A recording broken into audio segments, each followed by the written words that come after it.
pitcher will be go. We are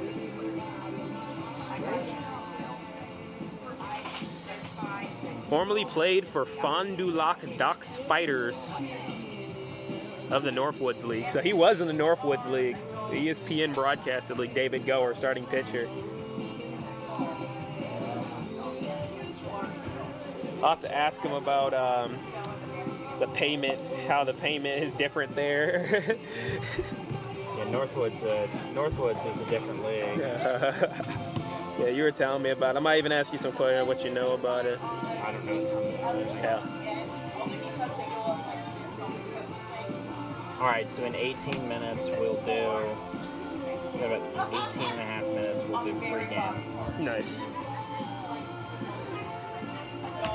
Sounds good. It gives me enough time to get all these names down, and then my last thing I need to do is draw my diamond diagram, and then we're good.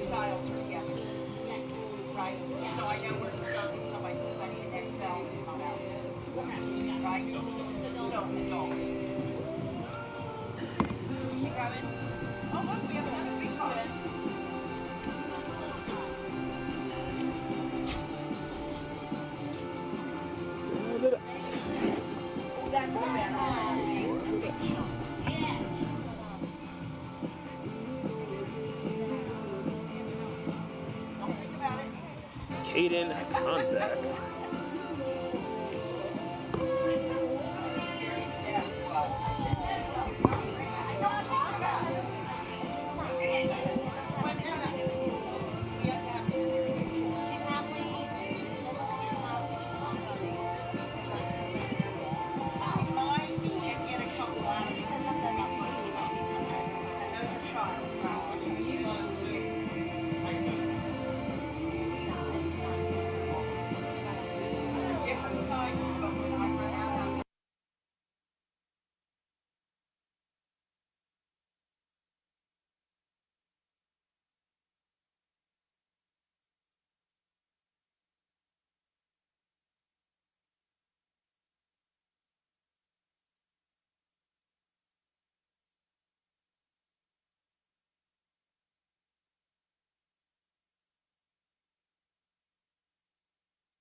For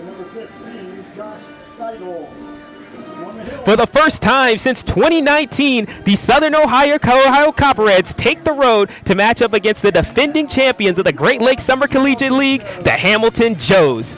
Good evening and welcome to the broadcast tent. My name is Sedric Granger and I'm joined by Tim Hanna. And Tim, it was an exciting day for the Copperheads yesterday. Yes, it was, Sedric. Opening day down in Athens, and we ended with a bang. Josh Steidel, the walk-off in the bottom of the ninth, and we're hoping for the same result today. Copperheads get in the win column again to start off this 5-game road trip. Yeah, it's definitely going to be a tough road trip, but the Copperheads, they showed they have a lot of grit. They showed they had a lot of fight yesterday, and they're going against a team that also has a lot of fight to them in the Hamilton Joes. That's right, Sedric. The 2021 Great Lakes Summer League champions, actually coming out of the South Division, a 25-17 record last year. So this team's gritty. We talked to Coach before the game too, and he likes his players to play really loose. He said that's one thing he prides himself on, is that this team kind of plays with a lot of flow.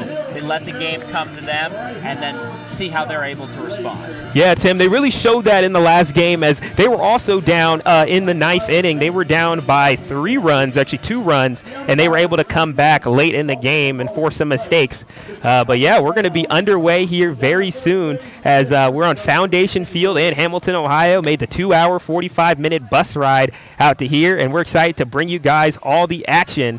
For the Hamilton Joes, it's going to be Josh Leisure on the mound here for the Hamilton, and he'll try to pick up his first win of the season, and he'll be going against David Go, the pitcher for the Southern Ohio Copperheads. But we'll take a short break. When we come back, we'll have Southern Ohio Copperheads action, this time against the Hamilton Joes. You're listening to Southern Ohio Copperheads Baseball on YouTube.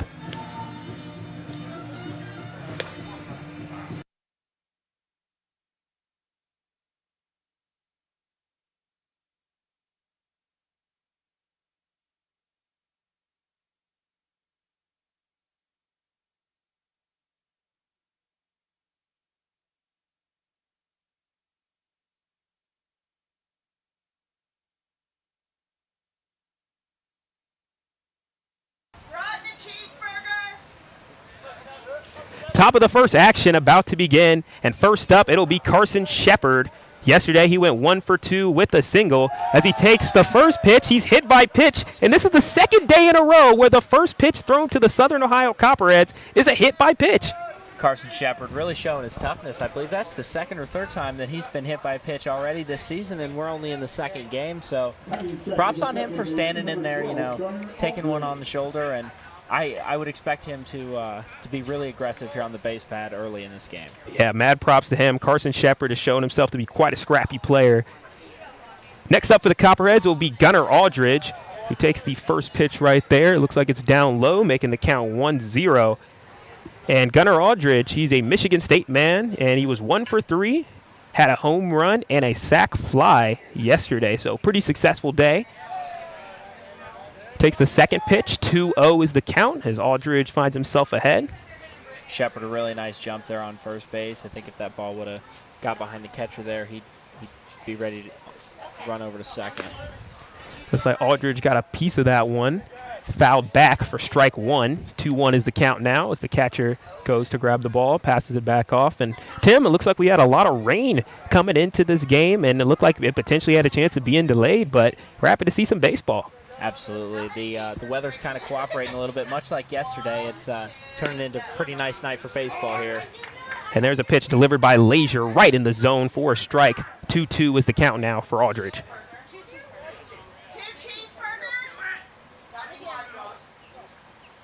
Leisure winds up. There's the pitch, and that one's fouled off down the third base line. That's where you guys can probably get the best visual here at home, as we are on a broadcast tent just to the right of the stands and to the left of the food area right there. So you might be hearing some sounds of people saying hamburgers or hot dogs or any of the good stuff that they're grilling today. Aldridge cracked his bat on that foul ball, so he's over off to the right side of your screen there in the Copperheads dugout, getting a new one. So we'll be right back to action here. Great job by Aldridge staying alive there, recognizing that pitch coming out of the pitcher's hands. Able to make contact and stay alive for that. Yep, this is a wooden bat league, So that can sometimes tend to happen with those bats. Lazier with the pitch, and swing and a miss for the first strikeout of the day. Gunnar Aldridge goes down swinging, and that'll be the first out of the game. Carson Shepard is on, and Bam Thomas is coming up to the plate. He went 0 for 4 in the last game, but no strikeouts as he got contact, and he had one where it was almost a double, but the center fielder for the Mariners made one heck of a catch. He almost flown like he was Superman. That was Sam Seeker who made the catch, but Bam Thomas takes the first pitch. He's ahead 1-0 in the count. Lazier sends the pitch, and it's going to be tapped forward and fouled, looks like.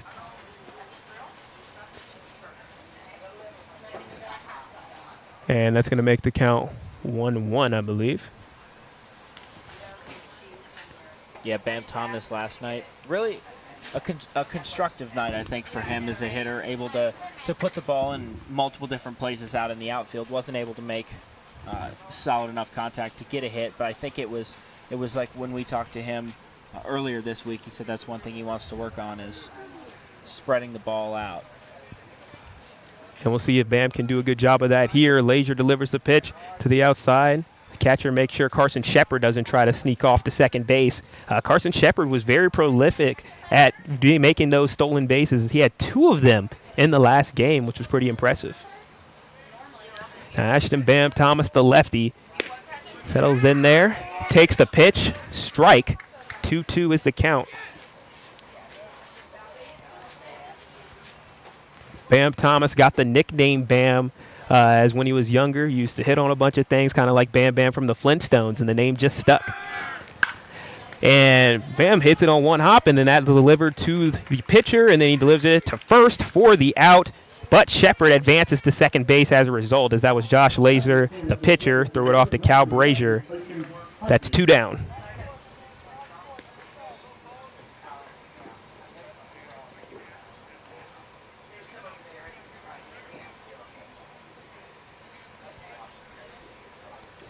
All right, next up for the Copperheads will be Clayton Hodges getting his first start of the year. He's a man out of Jacksonville University at 5 starts, 8 hits, 3 RBIs with Jacksonville, and he hits that one foul down the first baseline, 0-1.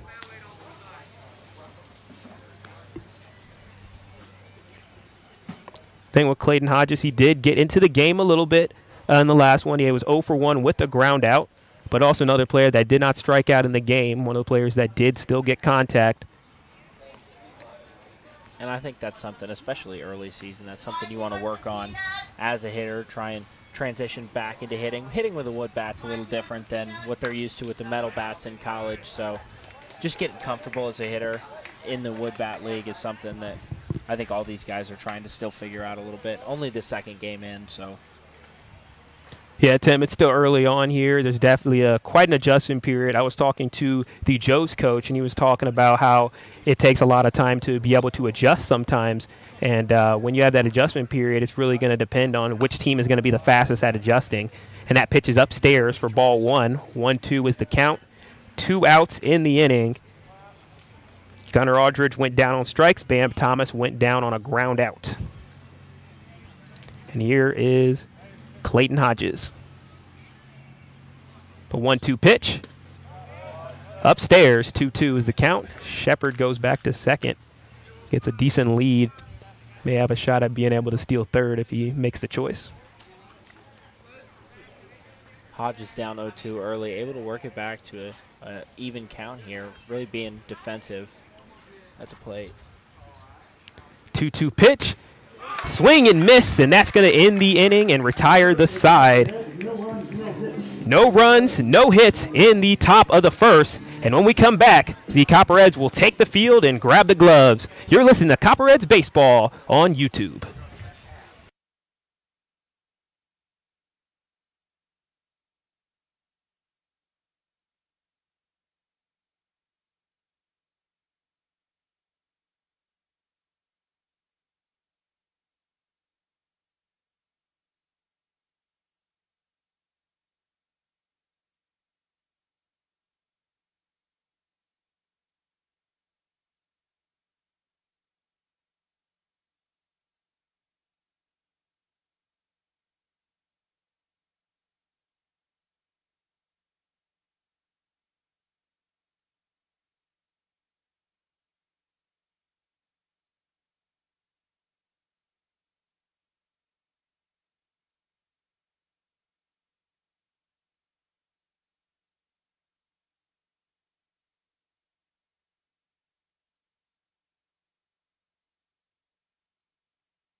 Bottom of the first action is about to be underway as the Southern Ohio Copperheads will bring out pitcher David Go, a lefty pitcher at a Milwaukee area technical college from Menominee Falls, Wisconsin, and Heritage High School. And he has some experience with collegiate summer leagues. He played in the Northwoods League last year and will look to have a solid start to the season, deliver some good pitches here for the Copperheads and deliver a good couple innings of work here. And for the Joes, it'll be Caden Konzak who will be leading off. He's at a University of Toledo, and it's from Lewis Center, Ohio. Went to Olentangy Orange, not too far away from where I grew up at. And we'll see how he can do. Last time Caden Konzak was up, he didn't get to play. So this is his first time starting this season. So he gets to lead off as his first start. And he bats left, so it'll be a lefty against lefty, which on paper does seem to be to the advantage of David Go. Not too many defensive changes for the Copperheads tonight. Bam Thomas slides over to first base. Kyle Ratliff gets the start in left field today. Jordan Long will get the start at third, but the middle infield remains intact with Shepard at the 6 and Aldridge at second. Go's first pitch is low, results in ball number 1. 1-0 is the count.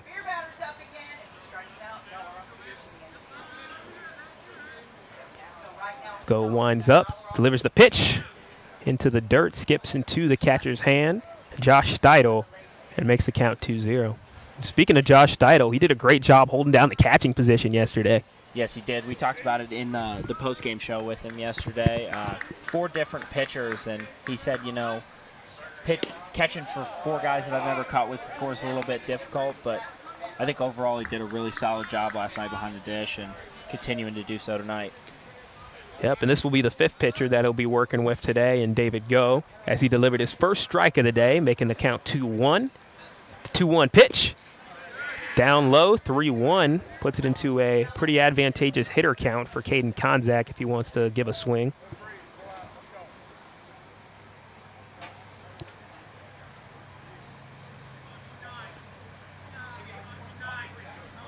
Go sets up on the cloudy, starting to become more sunny evening. Delivers the pitch, and that's going to be off the zone, going to be a walk. So leadoff walk gets Konzak to first, and it's going to end up resulting in a player on first now. Not the best way to start the game, Tim, but there's still a lot of time left. It's early on here, and just starting to get off the nerves a little bit and trying to shake off the rust. Absolutely. First start of the year, I think you just kind of shake it off, move on to the next. Shepard and Aldridge have shown you that they're solid. You can get a fast or a ground ball middle of the infield that these guys are going to do everything they can to turn to. And here comes Evan Ulrich. He's the DH. He is a junior, and he plays the catcher position at a Charleston University and from Ostrander, Ohio. And he played for 4 years with Copperhead Luke Borer. So there's some history there. And Evan Ulrich had one heck of a day yesterday as he works himself into a 2-0 count. He was 2 for 3 with 3 runs, 2 RBIs, a walk, a home run, and a stolen base, as well as that home run being a 2-run shot in the 4th inning. So he had himself quite the day. As there's the pitch, it's upstairs. Count is 3-0, and Steidel's going to go to meet with Go at the mound just to be able to get on the same page. Just want to make sure that they're not, make sure that he's comfortable out there, not anything. I don't think they're in trouble yet, offensively or defensively. I think it's just more of, hey, you got this. Just throw strikes. Defense will take care of the rest behind you. Exactly, and both of these two teams know that very well, Tim, with both of these teams having experienced a lot of adversity. They were down in each of their games, and in the 9th inning, they were able to pull through and get their first leads of the day. So each of these two teams have only led at the end of their games. They have not led at any other point, so they're used to dealing with adverse situations. David Go delivers the pitch, and that's going to be another walk. And that's going to send Ulrich to first, his 2nd walk of the season, and Caden Konzak advances to 2nd on the walk. Couple close calls there, but the umpire's been fairly consistent so far. Just missed him outside of the plate towards the hitter. Outside of the plate from the hitter. 2 on, no outs, And Andrew Patrick takes the plate here from Wright State and a Columbus, Ohio product. Getting his first start of the year. Go delivers the pitch. It's down low. Ball 1-0.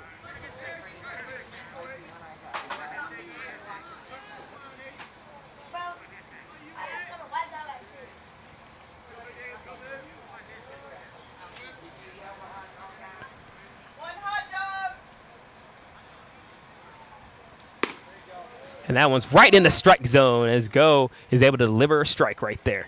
That's the best pitch that Go's thrown really all afternoon. Found the zone there. Looked really comfortable on his delivery there.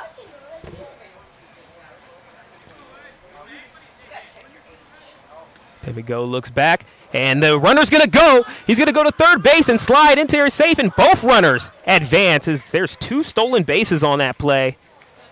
As David Go did not look back, and each of the runners are able to advance. That's Evan Ulrich getting the second on the stolen base, and Caden Konzak getting the third on that stolen base. Pitch was in a little bit of a weird spot, and Steidl just didn't really have a play on it. So Joe's now in scoring position. David Go delivers the pitch up high for the ball. 3-1 is the count. This is the time we just take a deep breath, get settled, still early on. But right now the Joes have the Copperheads right where they want them.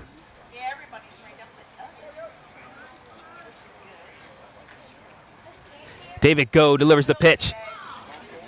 And that'll be a walk upstairs as Tim, I thought that one was pretty close, could have gone either way. And that's going to load up the bases now as TJ Lanning and Greg May are going to go up there. Looks like Greg May, the assistant coach, is going to go up there to talk to David Go, and the defense will all meet together. Right now, it seems like the Hamilton Joes, everything that they've wanted to do and the sort of looseness they had, it's really translating well into the game. Yeah, they've been really patient in the batter's box, letting the pitches come to them. Even the close ones there, there's been a few that have, from at least where we're sitting, look like they're maybe a little closer to the strike zone. But yeah, really patient from Konzak, Ulrich, and Patrick, all able to get on base now as they load the bases here in the bottom of the first. Yeah, the patience has really paid off for them.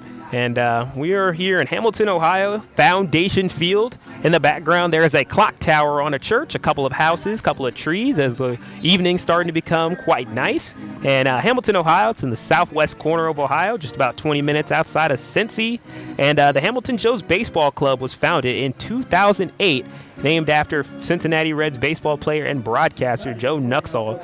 And Joe was a broadcaster for the Reds from 1967 to 2004. So he definitely had quite a tenure and has given back a lot to the community of Hamilton, Ohio. And in his honor, the Hamilton Joes have called themselves the Joes. Now here comes David Go. Bases are loaded, no outs. David Go delivers a pitch. That one's fouled backwards. 0-1 is the count. You can tell there was some decent contact there for Cal Brazier. He's at a Tiffin University. Sorry about that pronunciation. Pickering, Ontario also, so another Canadian player. Seems like we got a couple of Ontario players in this league. And he was 1 for 3, had 1 run, and was walked once in the last game against the Xenia Scouts. And the Joes were able to be victorious over the Scouts 6-5. Solid night last night for Brazier, 1 for 3. Got on with the walk. First pitch, got a little bit ahead of it, fouled it back towards his dugout. And in the strike zone for David Go, delivering another solid pitch, 1-2, as he is ahead in the count. And it's a big opportunity to be able to get that first out. Brazier looked like that one kind of caught him off guard. Didn't know if he wasn't expecting that pitch or what, but he kind of turned around, looked at his dugout, shook his head. And he takes this pitch right here, showing a little patience. 2-2 is the count now. Really close on there. I don't know if it's just the angle we're sitting at, but maybe a little bit inside the plate, but that one looks like it was in there for strike 3. Yeah, Tim, it's definitely an interesting angle being on the side as opposed to right behind home plate. David Go winds up, and that one is up in the air. Jordan Long jumps up to make the impressive catch at third base. Talk about reaction time. Great play there by Jordan Long, excuse me, to make the out there. That ball was coming off the bat hot. It most certainly was, and Jordan Long was ready for it, and it was a big play with it going right to third base. Being able to make that catch stopped any runners from advancing. Absolutely. Kind of halted the momentum a little bit there, too. We'll see if now Go can keep it going. Yep, Go now working finally with his first out of the day. Delivers a pitch upstairs for ball number 1, but it is important just for the team to be able to stop the Avalanche a little bit, just be able to get that first out down. They needed somebody to make a play, and Jordan Long answered the call.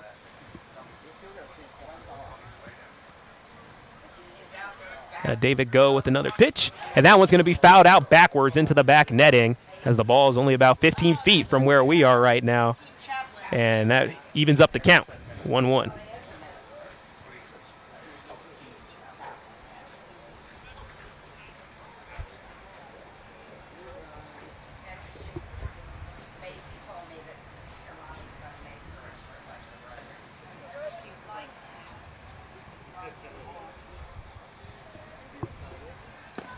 And their pitch is offstairs, a little bit off the line. Steidel's able to corral it before any of the runners could be able to make a threat.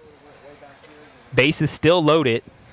2-1 is the count now for David Go. They've gone through quite a few baseballs today already, just the ones that hit the turf. It did rain pretty much all afternoon here in Hamilton, so you have to wonder if maybe just not able to grip the ball the same as when they were dry. Yeah, definitely will be a factor, especially, too, this is a field where you're going to have a mixture of grass. And there's a deep drive, looks like to right field. Trey Rucker is there for the catch. The runners tag off, and that's going to send Caden Konzak home, and that's going to be a sacrifice fly for Samuel Lowe, and that's going to give the Hamilton Joes the lead 1-0.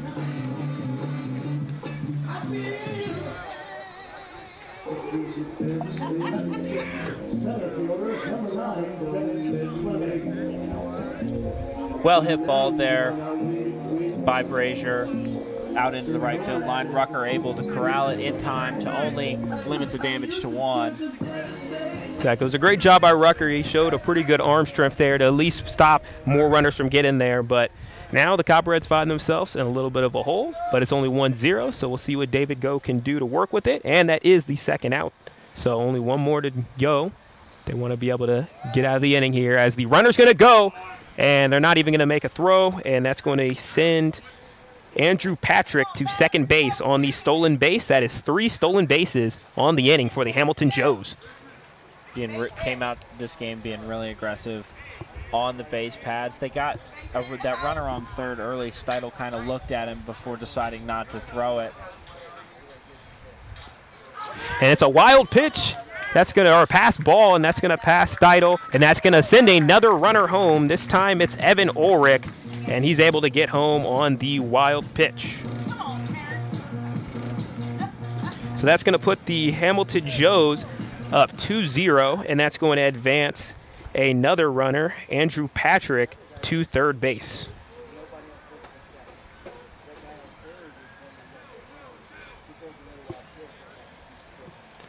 So there's still definitely a little bit of rust, and I feel like that's going to happen for the whole first week or first 10 games of the season as everything is starting to kind of work. You're getting some new lineups as that pitch is upstairs. And definitely when you're trying to work on a team, team chemistry is a big thing. And when your team only known each other for a few days, that's where that thing is going to continue to be built, continue to be tested over the year. Absolutely, and it's a little bit different of a look. Like I said, yesterday, some of these guys haven't played in 2, 3, 4 weeks. Coming out of their college baseball season. And there's Bennett Clement with a fly ball to center field, and that's going to be caught to retire the side, but not until before the Copperheads could find themselves now in a hole, 0-2. That's going to be the end of the first inning. Hamilton Joes lead 2-0. You're listening to Southern Ohio Copperheads Baseball on YouTube.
Welcome, everybody, to the top of the second. The Southern Ohio Copperheads take the road to face the Hamilton Joes this afternoon, or this evening, rather. And they find themselves down 2-0 as Trey Rucker, with his first start of the year, takes the plate. Ball number 2, he's already ahead in the count. Trey Rucker, he ended up having a run yesterday as a pinch runner. He also was walked in the 9th inning on a big part of that 9th inning rally. And the count is 3-0 as the ball gets a little bit past the pitcher, but with no runners on, nobody can advance. And Trey Rucker might have a shot to be able to take a big swing. And that ball is going to be up. That's going to be 4 straight balls, and that's going to send Trey Rucker to first base. Yeah, looking back to yesterday, that was a little bit of an interesting decision to walk Rucker and load the bases there in the bottom of the 9th. Ultimately, it did come back to bite the Mariners, but good job by him running with his head up yesterday. Able to help get that rally going. Yeah, he certainly did a great job of that. As Trey Rucker, he's a man from Arizona State, an IMG Academy, and was a top 150 outfield recruit coming out of high school, according to Perfect Game. So definitely a lot of potential and a lot of talent right there. As Kyle Ratliff is in the game now. He fouls that off right towards us as the netting actually hit the back of my computer here, as it really shows us how up close and personal we are with the action. Right on top of the action here. We're not going to miss a beat. Kyle Ratliff went 0 for 3 yesterday, but he made some insane catches on the defensive side at center fielder. Really the anchor of that outfield yesterday. And we're going to have Trey Rucker. He's going to be able to steal second as he ran from his first base position, gets the first stolen base of the day. And that's kind of been the trend so far with this day, Tim. We're seeing a lot of stolen bases. Absolutely. You see the maybe that ball gets behind him, hits the dirt, gets a little wet. You figured you can take an extra chance.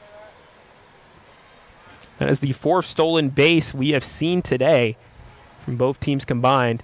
Trey Rucker gets a leadoff at second. Kyle Ratliff fires a pitch out to the left field, and it's able to be caught by the Hamilton Joes. A sliding catch in the outfield by Bennett Clement.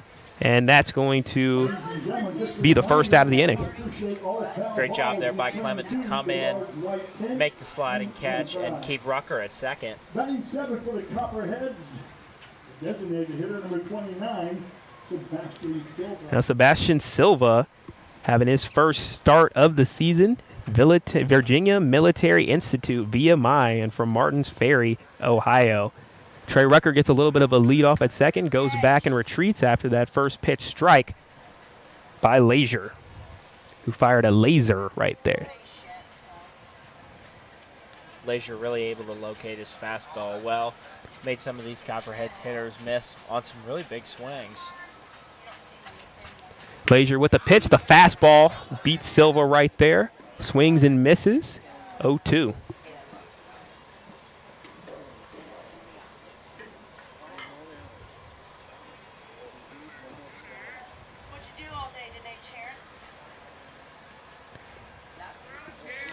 Silva sets up, closed stance, now takes a break.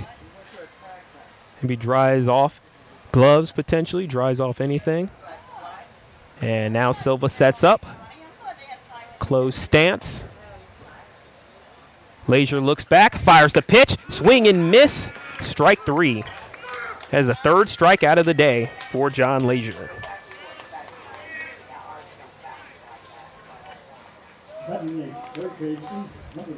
Next up, batting 8th is Jordan Long, the 3rd baseman. He's out of Edison State, Huber Heights, Ohio, and has 32 games played and batted .344 at Edison State this year. And he came into pinch run in the 9th, so got a little bit of action last game.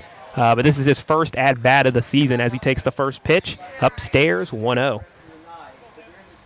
Great job to recognize that pitch. A little high and inside. Pulled his bat back there on the check swing.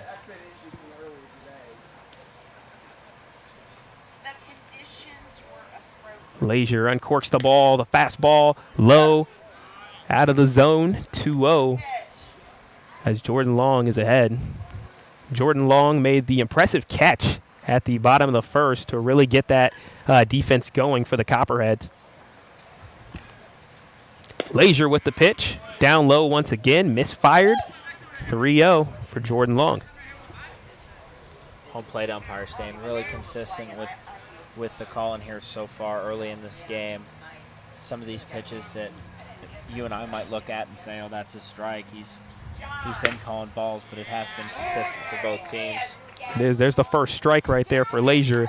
But, yeah, I mean, you can always respect umpires when even if they have it where it might be a little bit more strict than other umpires, they're at least doing it consistently, and it really evens things out throughout the game. As Leisure delivers a pitch, Jordan Long is able to bloop that one out to the second base, and he's not able to get there in time, and that's going to retire the side as Clay Badalek hit Cal Brazier at first base, and that's going to retire the side. And going into the bottom of the second inning, the Copperheads are still down 2-0. You're listening to Southern Ohio Copperheads Baseball on YouTube.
Welcome, Copperheads fans, to the bottom of the second inning.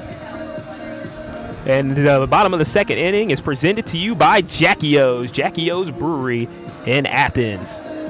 So, Tim, you have some facts about David Go? No, I just think this is this would be a good bounce back inning for Go. This is he'll really be able to show his toughness here. Come back in, bounce back from that second inning, find the zone, work the hitters, start from the top, work them back down towards the zone, give them something that they can hit, and then ultimately rely on his defense to make good plays and the outs.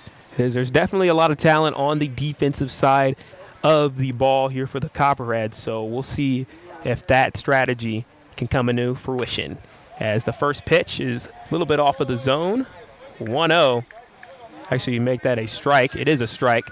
End up switching the call there, 0-1. Kind of half swung around on that one. It was a little bit different than kind of looked like he.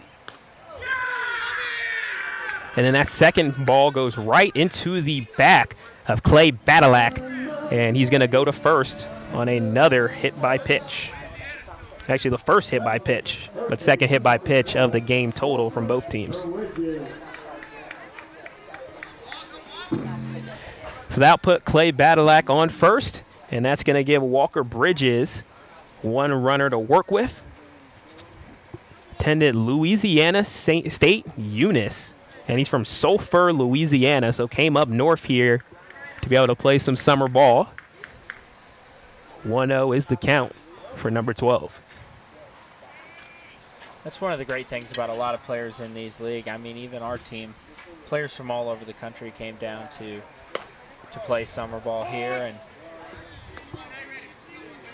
yeah, really you'll get great players. Bonding experience to meet people from all over different parts of the country, and they all come together and unite around this one team. Yeah, it's one of the great things about sports, Tim, is that it can really connect so many different people whether it's just watching the sport together as fans or whether that's playing the sport. It's one of those things where no matter what race you are, no matter what state you come from or what part of the nation you are, we can all come together to enjoy the great sport of baseball. And even for our streams here, we got people watching all over from different states, of course, with the parents of a lot of our players coming from different states. There's a lot of you guys watching here, so shout out to you all. And then also we have some international fans as well, as I heard that there's a fan from Australia that has been watching our streams as well, Tim. So that's definitely something to smile about, knowing that we're in a sport right now where so many people can be connected. And the runner's going to go. It's going to get to second base. It's going to scoot past Shepard as he tried to cover. And that's going to be yet another stolen base for the Hamilton Joes. That is their 4th of the day. Just through 2 innings. Aldridge right there. Probably saved an extra base being behind Shepard. Pretty decent throw from Steidel. Just kind of wasn't able to hold on. 2-2 count for Walker Bridges, now with a runner on second, in scoring position now. Go with the pitch. That's outside. 3-2, the count is full, and we should be seeing a payoff pitch. They will do anything I ask right now. Sugar works better than vinegar every time. If I told them to come back and run David Go sets up, delivers the pitch upstairs, and that's going to be another walk. As now there's a runner on first and a runner on second. This time Walker Bridges is the runner that gets to first.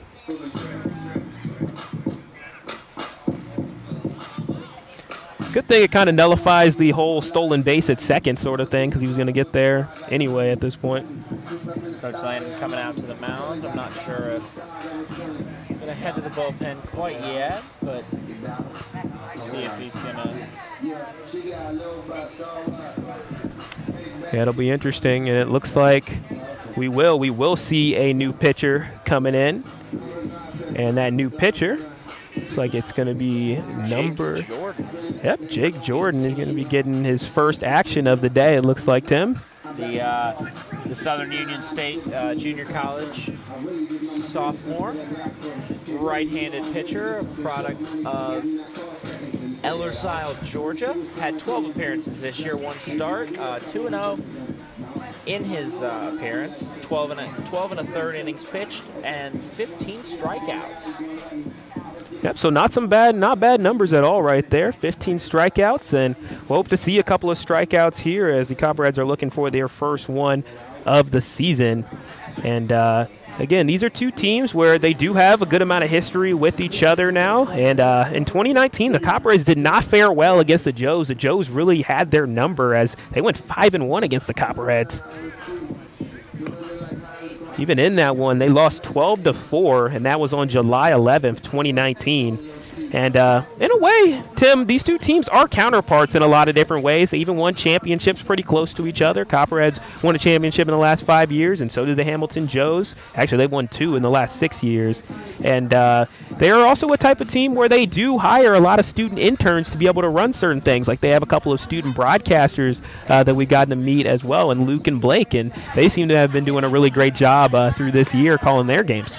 Absolutely, they're one of the only other broadcast teams that actually do travel with their team to all the games. So, shout out to those guys for working really hard, bringing the Hamilton Joes fans,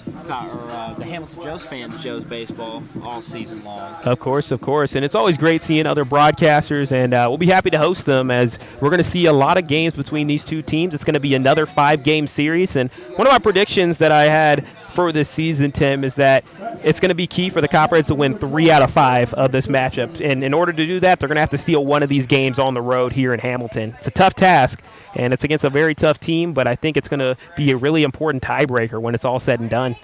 Absolutely. Taking 3 of 5 from all these South Division teams puts you in a really solid position to make a run to the postseason. Pop fly up in the air, and it is caught. And that's going to be out number 1 of the inning as the Copperheads get the first out on the routine fly ball. And that's Nicholas Wimmers, who was out on the fly. Shepard came all the way over he was pretty much covering second base and came over, drifted into shallow left field to make the play on that ball. This will take them back to the top of the order with Caden Konzak, the lefty hitter. Now going against a righty pitcher this time. And Jordan delivers the pitch into the strike zone for strike one.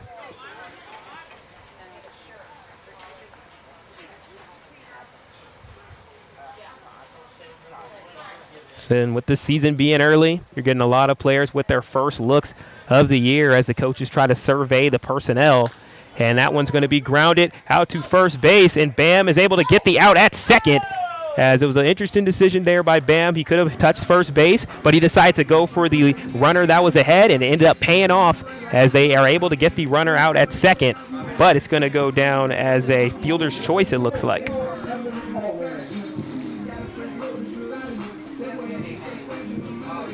Caden Konzak reaches first on the fielder's choice, and that's going to send Clay Badalak to third base, but Walker Bridges is out on the force at second. 2 outs in the inning.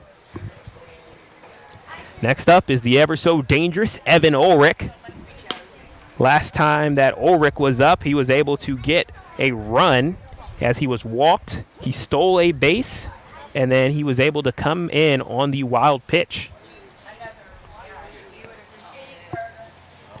The 1-0 pitch. Outside, making the count 2-0. Steidel thought about sending that one down to Bam at first base, but the runner got back in time. Wasn't really much of a play. Always good to be able to just keep them honest. And that's going to be a pop fly. And it looks like it might be in foul territory. It will. It's going to be a hard way to be able to see it. And it looks like maybe somebody caught it. Probably along that first baseline. It might have been out of our sight line, but that is going to be the end of the inning as somebody was able to get over there and catch that ball. And the Copperheads are able to give up no runs at the bottom of the second, but they still find themselves down 2-0. You're listening to Southern Ohio Copperheads Baseball on YouTube.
Welcome to the top of the third inning as the Southern Ohio Copperheads are batting again. They've grabbed the bats, and to lead off of this inning, it's going to be Josh Steidel, who was the hero of last night's game. He went 2 for 3 with a home run, a double, and a game-winning sac fly, which gave him a total of 3 RBIs on the day. Lazier delivers the first pitch. It's a drive to center field, and it looks like the center fielder is going to get under it. He does, and that's 1 down. Bennett Clement with the catch. First pitch swinging there for Steidel. Staying really aggressive, continuing, I think, the momentum he had from last night. Saw the pitch he wanted, just wasn't able to make solid contact with it. Next up, it'll be Carson Shepard again. Last time he was up, he was hit by pitch on the first pitch, and that allowed him to get to first base. And he takes a strike right there, 0-1. Is what Carson Shepard has to work with. Lazier delivers the pitch in the zone for strike number 2. Lazier, with his name sounding very similar to laser, is doing nothing but firing lasers right now. 0-2. Shepard not very happy with that call. Looks a little low and outside. Shepard, bit of a shorter guy, so the zone kind of shrinks for those smaller hitters, but Certainly, it's definitely important to observe that now, given that the umpire that we have, the zone is very small for him. It seems like a lot of things aren't going to fly. Leisure delivers the pitch. And that was close to strike 3, but they're going to call that a full count.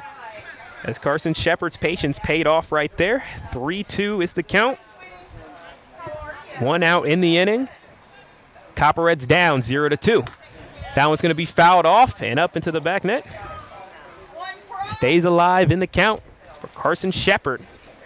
And he's one of those guys where you definitely want him on base. He's been able to showcase his ability to be able to steal bases. He has 3 stolen ones on the year.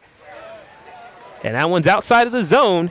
And once again, Carson Shepard is going to reach base for the second time today, this time on a walk. One of the shiftier guys on the Copperheads team, really able to get a lot done on the base pads, whether that's actually stealing the base or just being a distraction in that pitcher's head, just an afterthought in the back of his mind, like, is he going to go, is he not going to go, should I check him? And that's really valuable for a team that's trying to string together some base runners and get some runs across the dish.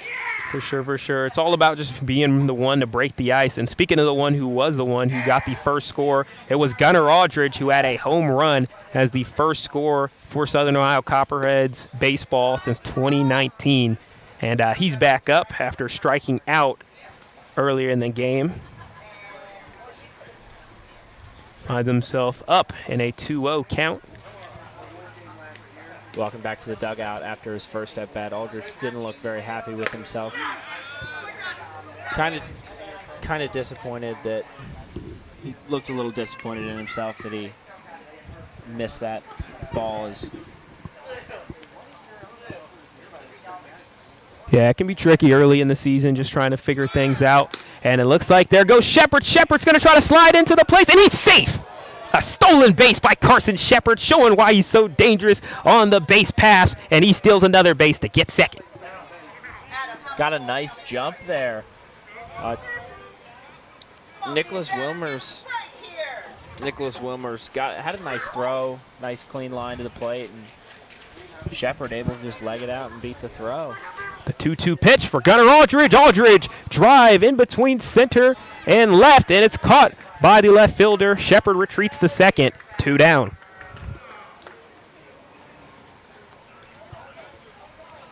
It just seems like the Cheads have been having trouble being able to find those holes in the zones.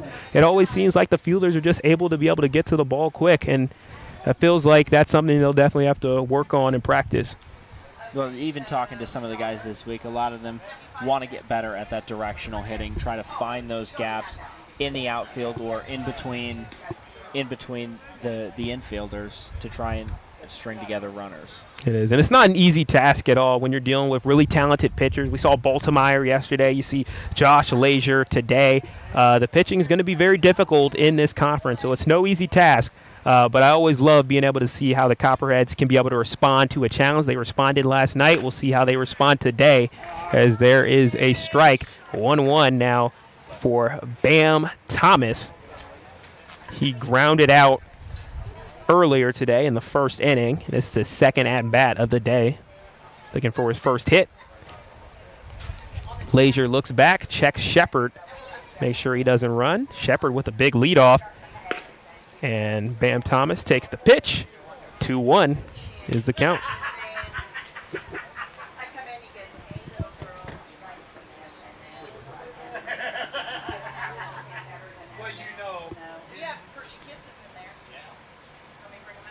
Leisure looks back, rockets in the pitch. Upstairs. 3 balls, 1 strike for Bam Thomas. Bam kind of settling in, being really patient. Came up first swing a little aggressive on the first strike, but after that it's kind of settled in and being a defensive hitter. Leisure with the pitch. He delivers the fastball in the zone. Looks like strike 3. Or strike 2, apologize. Bam Thomas staying alive. working with a runner in second, so in scoring position as the sun starts to set behind us at the beautiful Foundation Field. And swing and a miss there for Bam Thomas. Goes down by strikes. That is the 4th strikeout of the day for Josh Lazier. And that's going to retire the side.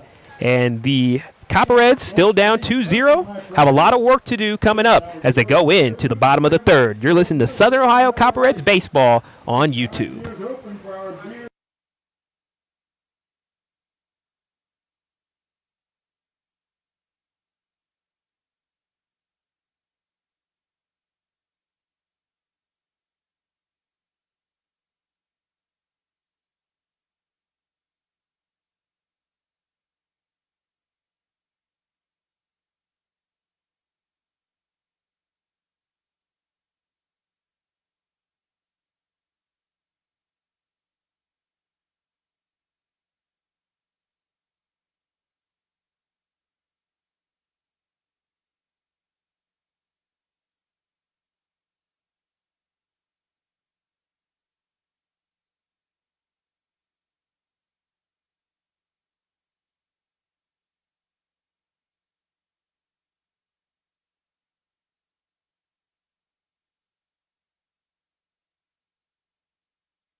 The bottom of the 3rd is presented by OUCU Financial, where you belong.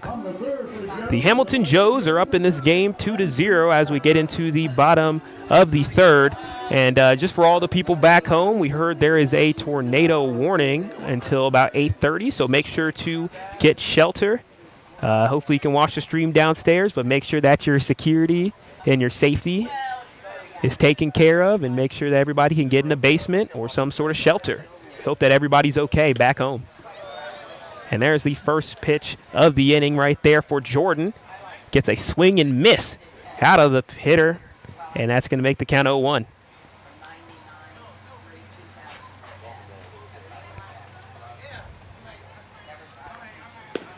Andrew Patrick stepped, swing and miss once again, strike 2. 2 quick strikes for Jake Jordan. Patrick getting just a little ahead of the pitch there, swinging early, not able to see the ball all the way in. Looks like he has a little bit of an open stance as well. Jordan delivers the pitch outside. Andrew Patrick shows a bit of patience there. Just touching the outside of the zone. On the plate, that's a similar spot like we talked about in the last half inning about staying consistent while it might be not the call they're looking for. Umpires staying consistent throughout this game. It is, and that's really big credit to the umpire, but also it can create some adverse situations because with the way that our pitching has gone today for the Copperheads, it's kind of resulted in a couple of tough breaks. Pitchers get a little frustrated. They think that pitch is, while it has been called consistent, just a little frustrating to see you throw a nice pitch on the outside part of the plate. Patrick fouls that one back. 2-2 is this count. Still staying alive here in the bottom of the 3rd as we're getting to quite a nice evening on this side of Ohio, at least on Southwest Ohio. Foundation Field. 390 feet to center field, so a little bit smaller of a ballpark than Bob Wren. Swing and miss, it looks like. And that's strike 3. And down goes Andrew Patrick. First strikeout of the day for the Copperheads, and that goes to Jake Jordan. Jordan, nice job there getting ahead of the count early. Got the hitter, let him settle down a little bit, and then able to punch him out for strike 3. Here comes Cal Brazier. Last time he was up, he was the first out of the day for the Copperheads as he hit it right to Jordan Long, who stuck his glove up in the air, made the impressive catch, and had the first out of the day. Now he's up looking for his first hit of the day. Jake Jordan sets, fires, in the zone, strike 1.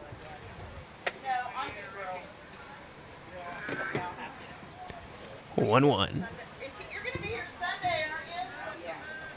Jordan in the 18 jersey delivers a pitch. It goes right to the shortstop, Shepard. Shepard tries to get it in time to Bam, and he does in time. Out. Second out of the inning. 2 up, 2 down.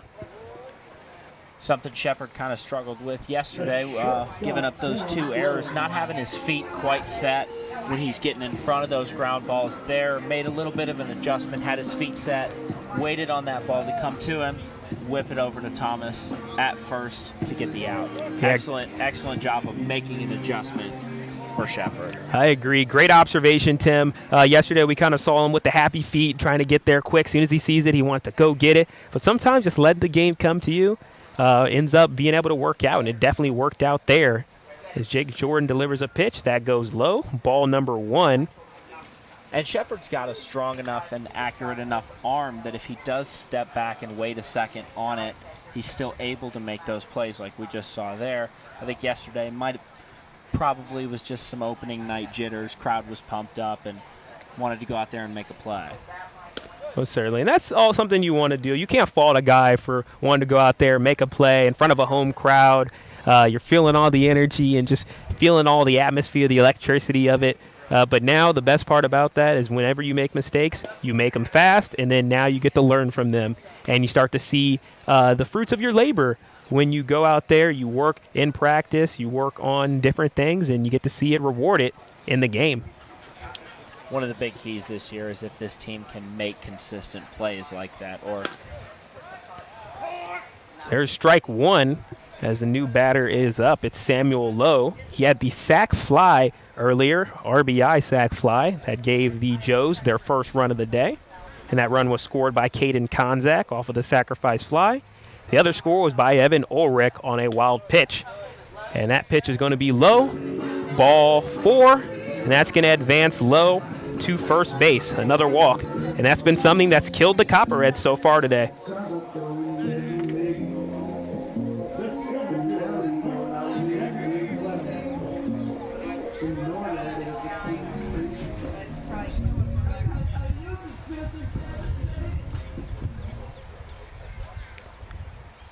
All right, the next runner-up is going to be Bennett Clement. That's a great name right there. He had the game-winning double to end the day yesterday. Jake Jordan delivers the pitch, swing and miss, and they try to keep them honest at first, and Bam Thomas falls down. He's unable to get the ball, and that's going to be a stolen base there for Samuel Lowe.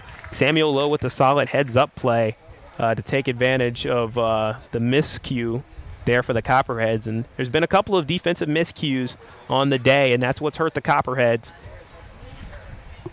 And I think as long as you can avoid doing those all the time, obviously these things are going to happen. This team hasn't even been together for a full week yet, so they're still kind of learning each other's little cues to try and figure out things defensively. Oh, certainly. It'll take some time.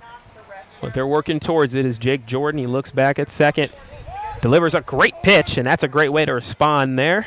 2 strikes. 0-2.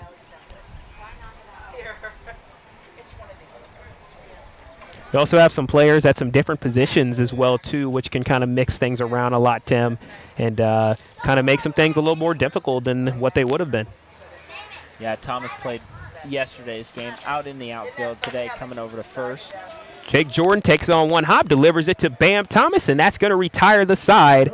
Copperheads don't give up any runs in that inning, and they find themselves only down 2-0 with plenty of time left to go. You're listening to Southern Ohio Copperheads Baseball on YouTube.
Welcome everybody to the 4th inning as the Southern Ohio Copperheads are about to bat again, as it'll be Clayton Hodges, Trey Rucker, and Kyle Ratliff who are due up, the 4, 5, 6 in the order for the Copperheads as they look to try to get their first score of the day. And we haven't really seen any hits on the day. The only ways that they've gotten to be able to get to first and get to second have been through walks and through hit by pitch and a couple of stolen bases. So you did have runners threaten at second, but other than that, it's been slim pickings here for the Copperheads, Tim. Well, Sedric, if you remember from yesterday's game, offense didn't really get going until about this time, 4th, 5th, 6th inning yesterday. Offense started to come back alive.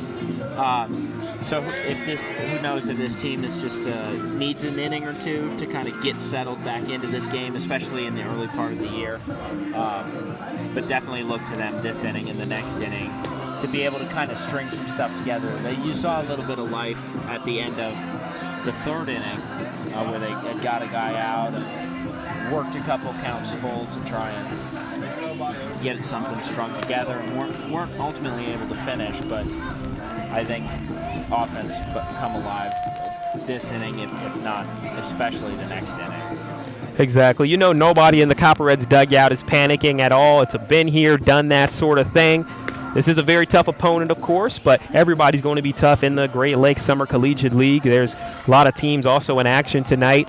And even last night, there were some crazy games that went down, including some teams that went to that sudden death overtime as well. So there's been a lot of interesting things. Do we have any updates on any scores today? Yeah, the Grand Lake Mariners, the team we saw last night, are actually in the top of the 2nd. They're up in Xenia tonight at Grady's Field. They're leading the Xenia Scouts 1-0. Unfortunately, some of the other games around the league have been canceled due to weather. The Jet Box at the Clippers has been canceled. The Royal Oak Leprechauns and the Monarchs of Michigan have also been canceled. The Jazz and the Steam have been canceled. That game will get moved to next week. And currently, the Ice Haulers lead the Locos 1-0. That game is currently on a rain delay. Yeah, it's interesting how you see a lot more series on the other side of the division. Copperheads are on the south side of the division with the Joes and a couple of other teams. And the north division, like Lima and Sandusky, and then all the Michigan teams, it seems like they're doing series where they're playing each other 3 games and then they're switching opponents, while in this division it seems like you're switching to somebody new every night. The travel in the north division, when we talked to Grand Lakes Tony Perez yesterday, he said the same thing. Working in the south division has ultimately been easier on travel for his team.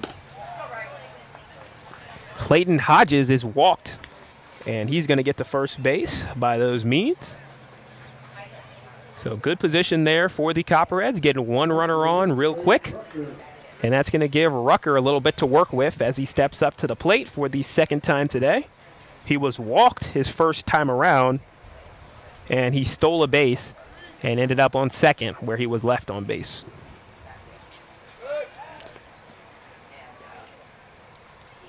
Looks like we have a pitching change here for the Joes as Lazier put in a good amount of work, and now they're going to they brought in a new guy here to pitch. It's Ben McGew. He's at a Lincoln Trail College in Kentucky. And there's another attempt for the steal, and now it's going to go over the head of the defenders. And there goes Hodges sliding in the 3rd smoothly, and that's going to put a runner in scoring position as a stolen base and an error will go down. And that's solid for the Copperheads to put them in scoring position, Tim. Heads up base running there by Hodges. Slid into second to try and beat the throw. Throw was off the mark. Jumped up. Saw the sign from Coach Lanning down there at third base. Able to steal an extra one there. McGew with the pitch. Off the mark, 2-0. And for the Copperheads, it's an opportunity where they really need to take advantage, Tim, where you have a runner in score position, no outs. Any sort of sacrifice play would work right here to perfection. Your point exactly. Sack fly into the outfield. Hodges will tag up and score with no outs. So get the Copperheads at least 1 back here if he is able to make a play. Trey Rucker, 3-0 pitch. And he is walked. McGue with his second walk already of the inning. That's going to put the runners on the corners. Left fielder, Kyle Ratliff. So Trey Rucker on first, Clayton Hodges on third off of the stolen base and the error. And that's going to cause the Hamilton Joes to want to meet with Ben McGue, the righty here, and talk some things over here, as now it looks like the Southern Ohio Copperheads are starting to build their momentum up a little bit. Things are getting better inning by inning, and they're starting to settle in this game. Yeah, they are. Great at-bat there by Rucker. Stayed focused, able to work the count, and then obviously, like we talked about earlier, heads-up base running from Hodges to advance into scoring position now with Ratliff at bat. Ratliff's the kind of guy, one swing of the bat, and that ball's not coming back at the same time. Something, hard hit to the outfield. Hodges will come in and score. Rucker advance to second or third. Exactly, and be aware Rucker is one of those players with some pretty good speed. He can be able to steal some bases as well. And he has a stolen base earlier on the day, so maybe we'll see Rucker try to advance to second. Ratliff sets up. Rucker goes back. It looks like McGue was paying attention when he saw Rucker steal the base earlier in the game, and he makes sure to keep him honest there on the throwback. But 0-0 count, 0 outs. Copperheads are only down by 2. It's the 4th inning. Beautiful evening. Southern Ohio, or should I specify that by Southwestern Ohio?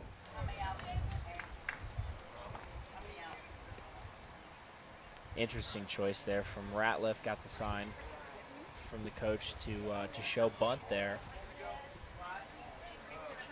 See if he switches it up. McGue delivers the pitch, and there goes Rucker. Rucker all the way in. He's just too fast, and now they're going to attempt to steal home. And Hodges is out. It was a bold play by Hodges to try to steal home, and the Joes made him pay as Nicholas Wimmer stood tall at his catcher position and made the out. A little bit late of a jump there, I think, from Hodges coming down from third base. There's a bit of a discussion down at home plate. Coach Lanning wanted an explanation. Maybe looked like Wilmer's blocked the plate a little bit. Umpire cleared everything up, and we're ready to go here to the 1-1 pitch. Yeah, Tim, it was a tough play for the Copperheads there. You have a runner on third, and there's no outs right now, or there was no outs. And I think it could have been an opportunity for some more patience and to potentially maybe have gotten something if somebody could have got a hit. I think it was a good call, though, especially banking on the error. We've already seen one error on the throw down here today so far. So, taking a chance with that. And unfortunately, it didn't work out this time, but who's to say he's not going to try it again, and this time it will work. Exactly. It's all risk and reward. You'll win some, you'll lose some. And there is a pass ball, and that's going to send Rucker to third. So, hey, just when we lost a runner on third, we just got a runner back on third on another stolen base by Trey Rucker. This time he got it due to the wild pitch. My sister and brother-in-law wanted to find out questions. You used to be able to, And her husband can't find a job right Kyle Ratliff still at the plate, working with a 3-1 count. Ratliff with a big drive to left center. It's going, and it's all against the wall, as that is a deep drive that is going to go down for a base hit, and that's going to be an RBI standing double for Kyle Ratliff, and that brings Trey Rucker home, and that's what you're talking about, Copperheads, your first score of the day. Trey Rucker, I apologize for that. Trey Rucker with the score. Really, really good piece of hitting there by Ratliff. Saw the ball all the way in. Outfielder Bennett Clement wasn't able to get behind that ball in time and got it dropped. Rucker even had to put the brakes on hard there at second base as they got the ball in quickly. And our students, staff versus the players softball game. Actually, we'll hold that thought. There's a drive up, a fly ball, and that's going to tag off for Ratliff, but he stays at second. That's going to be an out as the center fielder stepped up to make the play for out number 2 of the inning. But the earlier thought that I had right there was Ratliff and our student staff versus the players game. He hit nothing but doubles that whole day. And what do we see from him here? We see a double. Hopefully a trend of good things to come for this offense. McGee with the pitch. Long hits that one up in the air into foul territory. Looks like the defenders get underneath it. And we'll see what happened. Did anybody catch it or drop it? We kind of never know down the first baseline. It's a little bit of a mystery, Tim. I don't think the side is retired. I think nobody was able to get that. So Jordan Long fouled it off. 0-1 is the count for him. But, yeah, we see a little bit of life here for the Copperheads. Getting one on the board this inning is huge. It really makes you feel like you're back in this game. 2-0's obviously not a very big lead, but just mentally, we got one. Just slowly starting to chip away, much like they did yesterday against the Mariners, able to just chip away at that lead, and then ultimately come away with a victory. Yep, cutting the lead in half was definitely an important thing to do. And just getting runners in scoring position more consistently and just doing some things with it has really been great. McHugh delivers the pitch. Jordan Long drives that one out, and it goes down for a base hit. Here comes Ratliff coming into home, slides in, and he's safe.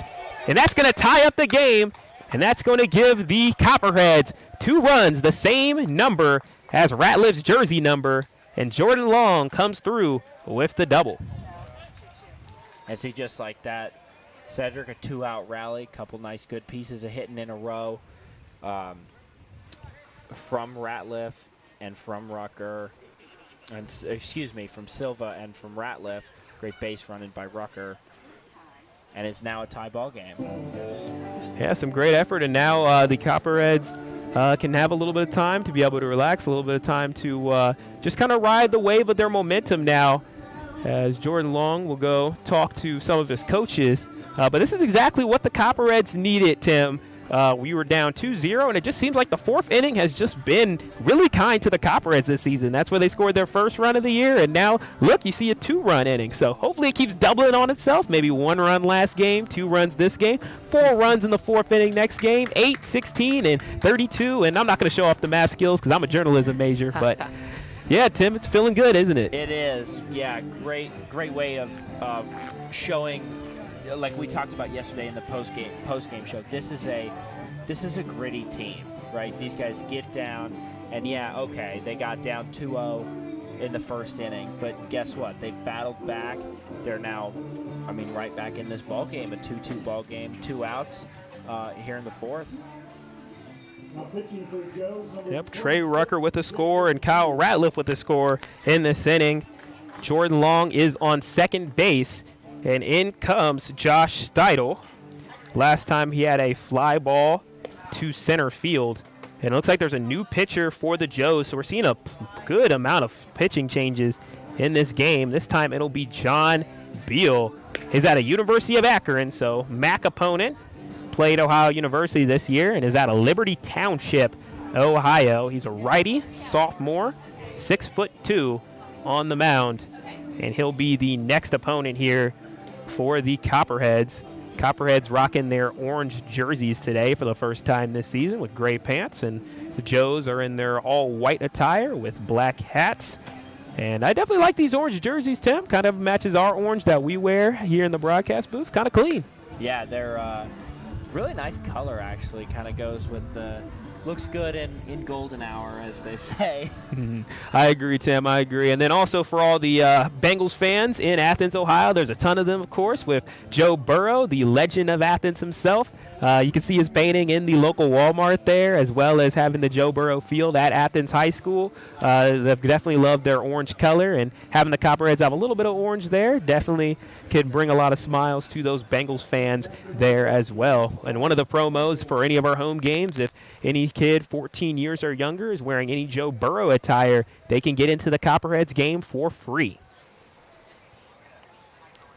So it'll be the new pitcher, John Beal, number 26 of the Joes, going to deliver his first pitch of the day to Steidel. Steidel takes it, strike one. Don't know if Steidel saw something different, but kind of kicked his leg up to get away from the ball on the called strike there. 0-1 pitch. That one's going to skip across the ground, and Jordan Long thought about going for it. Catcher held him in place. Keeps Long at second and makes the count 1-1.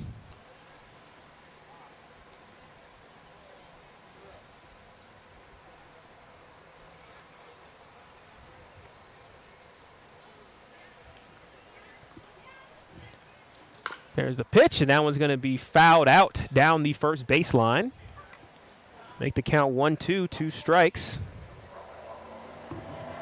2 outs in the inning, as Clayton Hodges was out on the caught stealing. And then Sebastian Silva, he had a fly out earlier to make it 2 outs. And also 2 runs scored in this inning as the Copperheads have put together their best inning of the day. It is a pass ball, and Jordan Long is going to get to third as a result of it. As the pitching is starting to go down a little bit here for the Hamilton Joes. It started off strong, but now they're starting to make some mistakes as well. Yeah, just kind of lost the momentum there as the Copperheads scored those previous 2 runs. Really just need to kind of settle in, find their groove that they had those first 3 innings.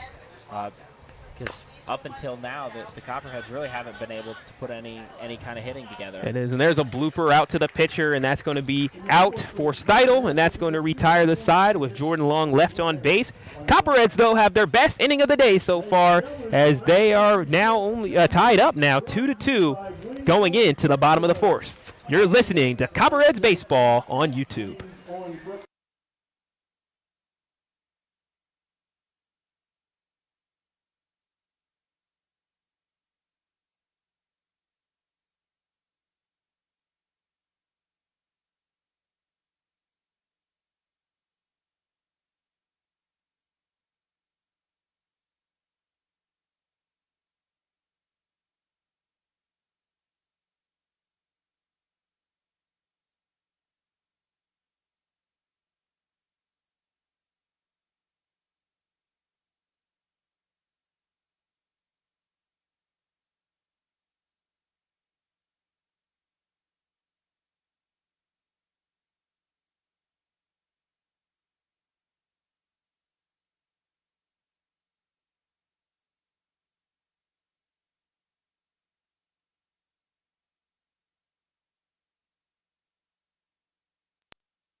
We have made it to the bottom of the 4th inning, and the bottom of the 4th is presented by Ohio Health.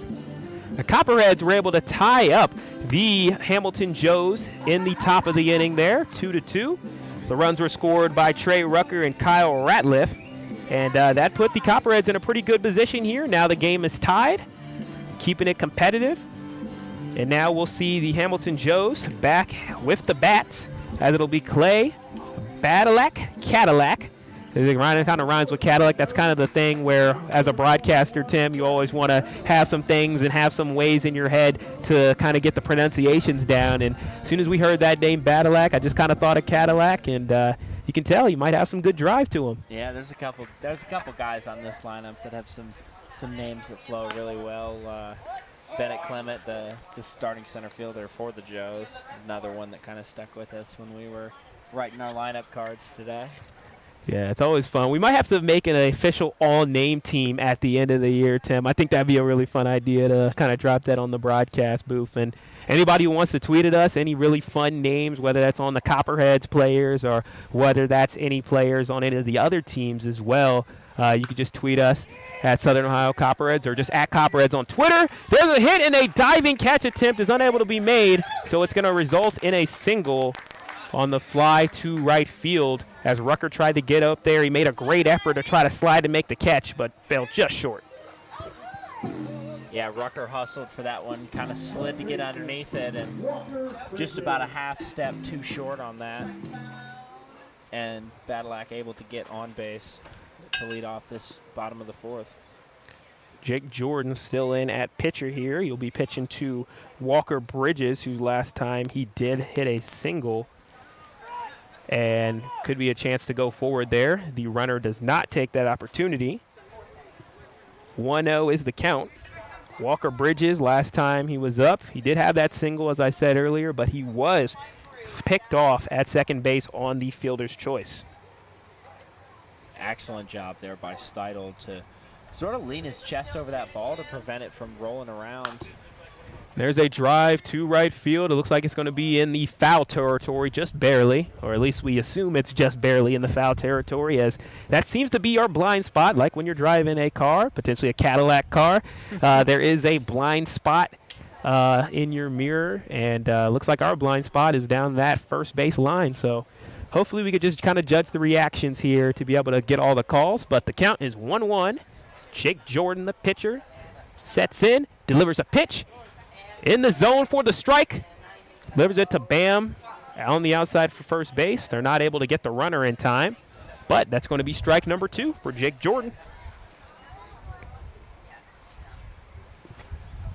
You need me, Marty? Speaking of blind spots, it's not all that often that you got the broadcasters set up right next to the concession stand. We're down here about 25, 30 feet from home plate on the safe side of the net. Weather coming in earlier prevented us from sitting on top of the press box like we had originally planned, but like we always say, you just gotta take what you got, and Hot dog, 2 cheeseburgers. a little bit of an interesting way to do this. It is. I kind of dig it, Tim. The only issue, though, as we get hungrier and hungrier, you get to hear all the concessions. There's a pop right over to Bam Thomas. Bam Thomas fires it to second, and it's unable to be fielded cleanly, and that's going to result in the runner being safe. Another situation where Bam Thomas tried to pick off the leadoff runner, and Shepard was unable to field it cleanly. Going to result in a single and a sliding in right there for Clay Badalak, who gets the second, and Walker Bridges gets the first.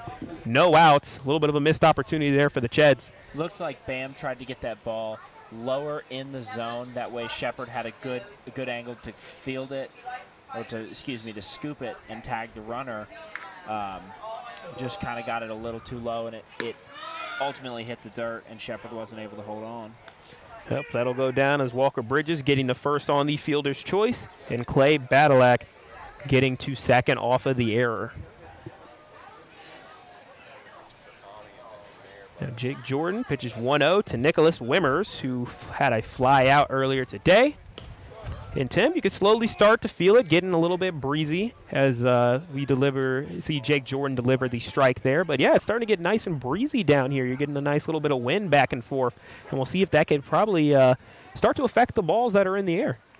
Wind coming in from that left field side down towards home plate. So any of those balls that are hit towards the left field side are going to be headed straight into that wind. Haven't seen too many balls hit out that way in the direction of Kyle Ratliff. But definitely something to keep your eye on as this game progresses. Yeah, it could potentially be something to pay attention to as the game goes on. Bottom of the 4th inning, Copperheads and Joes all tied up at 2. The Joes are called the Joes because of the famous Cincinnati Red and Cincinnati Red broadcaster Joe Nuxall. And that's why they decided to call themselves the Joes, kind of like how the Cleveland Browns called themselves the Browns because of Paul Brown. 1-2 count. Jake Jordan delivers to Nicholas Wimmers. It's going to be a small hit off one bounce. Jordan takes it, fires it off to Bam Thomas. 1 out. Runners advance to second and third as a result. First out of the inning. But now the Hamilton Joes are threatening. Yes, they are. Similar situation we saw ourselves in that first inning when they scored. There was a miscue defensively by the Cheads, and then had runners on second and third, and were able to capitalize on both of those runs. So definitely need to be a little cautious here if you're the Cheads. Top of the lineup is back. It's Caden Konzak. That rhymed unintentionally. And he had a fielder's choice earlier today, hit into a fielder's choice, and that got him to first base. And then Caden Konzak had a run earlier today as well, as he was walked, and he was able to get around the bases and was ultimately brought in on a sacrifice fly. 1-0 pitch. Jake Jordan delivers. Strike. in the zone, 1-1. Great job there by Jordan, getting that ball back. Started first ball was outside of the zone. Could have gone either way. Great job by Jordan to bring that ball back in towards the plate. Now, great job by Steidl to make sure that the ball did not go past him there. That would almost surely score a run if there's any mistakes there. And that ball was a little bit low, but Steidl did a great job to get the arms out there to corral the ball. And now the count is 2-1 for Jake Jordan. Steidl really has been a brick wall today behind the plate. Only one pass ball so far. Able to bring in some of the pitches that got a little towards the outside. And now we see a little bit of a meeting between Steidl and Jake Jordan to just work to get on the same page here. 2-2 count, bottom of the fourth. Pretty decent atmosphere here in Hamilton. You got people all around. They got their grill going. Got a few fans up in there. Got a good broadcast team up there as well. Definitely a nice, fine atmosphere for a little bit of summer baseball. Absolutely. A little bit smaller of a ballpark compared to Bob Wren, but nonetheless, these fans are getting into the game today and came out and enjoyed themselves.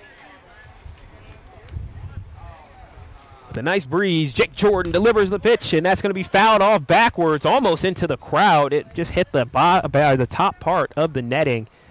Stays alive in the count, 2-2. Sun is starting to set. You get a lot of wind going in as there's lots of storms that passed. It was absolutely raining, downpour, whatever you want to call it. As soon as we got in here, it was pretty bad as that one skips across the ground. Full count now for number 5, Caden Konzak. See you right in front of your camera. Konzak being really patient this at-bat, got down early, able to battle back. The payoff pitch, and it's going to be a drive to center field. There's going to be a rush for it. It does. It's a blooper, and it's not going to be a catch, and they try to deliver it out to home, but that's going to score a runner on a sliding double by Caden Konzak, and that's going to give the Hamilton Joes back the lead. Clay Badalak drives his way in to home plate. 3-2 lead for the Hamilton Joes, because now the Copperheads once again find themselves down by 1. Great job hitting there by Konzak. Made solid contact, and then took advantage of the play at home to get in there for a double. Now an ever so dangerous hitter, and Evan Ulrich comes into the game. He already has 1 run on the day, trying to make it 2, or trying to at least drive in some runners, but Jake Jordan may have something to say about that. Delivers the pitch off the mark, 1-0. And Tim, another really dangerous spot right here for the Copperheads. They find themselves only having 1 out, and you have a runner on third, runner in second, so both clearly threatening here. It could be a very dangerous situation. Yeah, if you're the pitcher, you want to give them something, maybe a hard hit ball to that left side of the infield to hold those runners at first. Probably anything in the outfield, the runners are going to tag and come home. Not to say that Ratliff or Hodges or Rucker wouldn't be able to make a play at the plate. Yeah, it would just be a tough play as that one's off the mark. 2-1 is the count. Jake Jordan stepped into the game earlier for David Go. Had a decent day so far.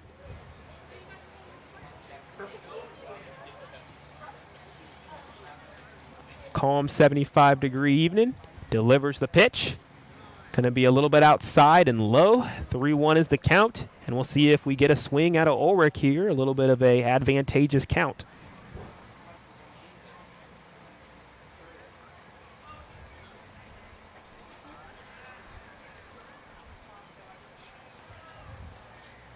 Jordan sets on the mound. Delivers his pitch, and it's fouled out off of the top of the bat. Jordan perfectly timed that ball, just a hair underneath it, to send that back straight into the backstop behind us. Yeah, he almost caught him swinging. 3-2, 1 out. Payoff pitch. Jake Jordan delivers. It's going to be a fly ball, and it's going to be a foul in foul territory, and it falls down into a little stand section over there. Still full count. We'll do it again here. 3-2. Wind is really picking up now. It's almost a swirling wind, switching directions back and forth.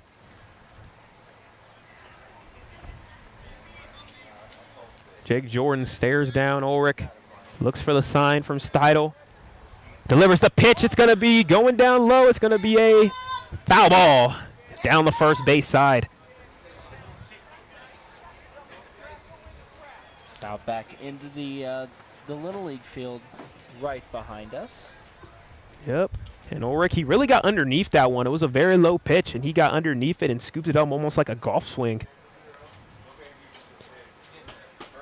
Now Jake Jordan with the payoff pitch. Delivers it, and that's going to be off the mark. And after about 10 pitches on that at-bat, Ulrich, for staying alive, is rewarded with the walk. Ulrich battled that at-bat, and props to him for really sticking with it, seeing the pitch, and then able to recognize the one to lay off of and draw the walk. Next up, it'll be Andrew Patrick. He ended up being retired or left on base when his team was retired. He also struck out earlier in the game. He was walked, though, so 0 for 1 with the walk. Pitch goes into the dirt. Looked like there was a potential swing there, but I think they'll just let it off right there. It's kind of a check there, and not going to count it, so 1-0.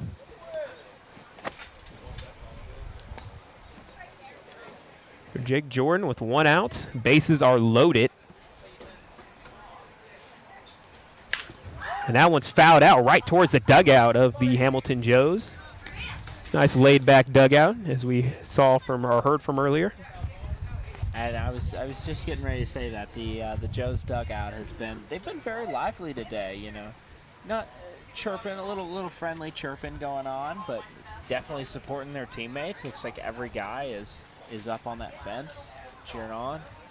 Jake Jordan with the pitch in the zone, strike. 1-2. A great job by Jordan here to battle back after getting the walk on maybe a couple pitches. Could have gone the other way, but able to work this back 1-2 now with the bases loaded. It is. It's all about mental toughness up there on the mound. And we'll see what Jake Jordan dials up, delivers the pitch. It's going to be down low. He got him on the curveball. Strikeout at a really big time. And now that makes it 2 outs with the bases loaded. Can Jake Jordan retire 3 or retire them while 3 are left on base?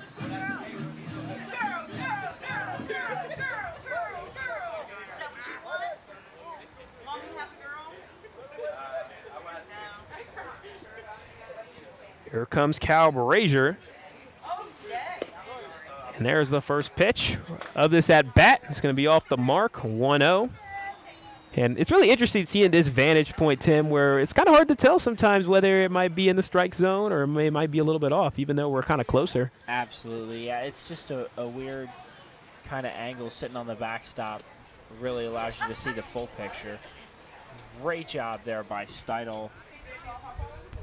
He was about halfway down that third baseline, and Steidel kind of caps it, takes his glove and caps that ball to stop the advance of the runner. Yeah, it was very impressive. He really got out there, and any sort of pass ball, you can't really afford it in this sort of situation. And the Joes have been very good at taking advantage of those mistakes throughout the year. That's actually how they ended up getting one of the wins earlier this year, or their only win of the year so far, because they're only 1 game in. But they got it by having the wild pitch happen earlier in the inning, and then the runners were in scoring position, and they just needed 2 runs to win, and they got them. The 2-1 pitch, Jake Jordan, and that one's fouled off. 2-2 now is the count. Jake Jordan could potentially be 1 pitch away from ending the inning. Steidel encourages him a little bit from his position, and he talked about leadership being a big thing, and from this vantage point, Tim, we get to see a lot of the leadership. We get to see a little bit of the talking that goes back and forth, and it was cool seeing Steidl give a little bit of encouragement to his teammate there. Yeah, that's something that I think it's been big for Jordan, but for Go, even when he was in the game. And swing and a miss right there as Jake Jordan dials up the pitch, and they retire the side with 3 runners left on base. So he gets out of the full count situation, and the score remains at 3-2 as the Hamilton Joes were able to get 1. But overall, not a bad inning of pitching by the Copperheads. You're listening to Copperhead Baseball on YouTube.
The top of the 5th is underway here for the Southern Ohio Copperheads, who are down by 1 here on the road against the Hamilton Joes. Both of these two teams are 1-0 on the season, looking to get to a undefeated, or keep their undefeated season alive, rather.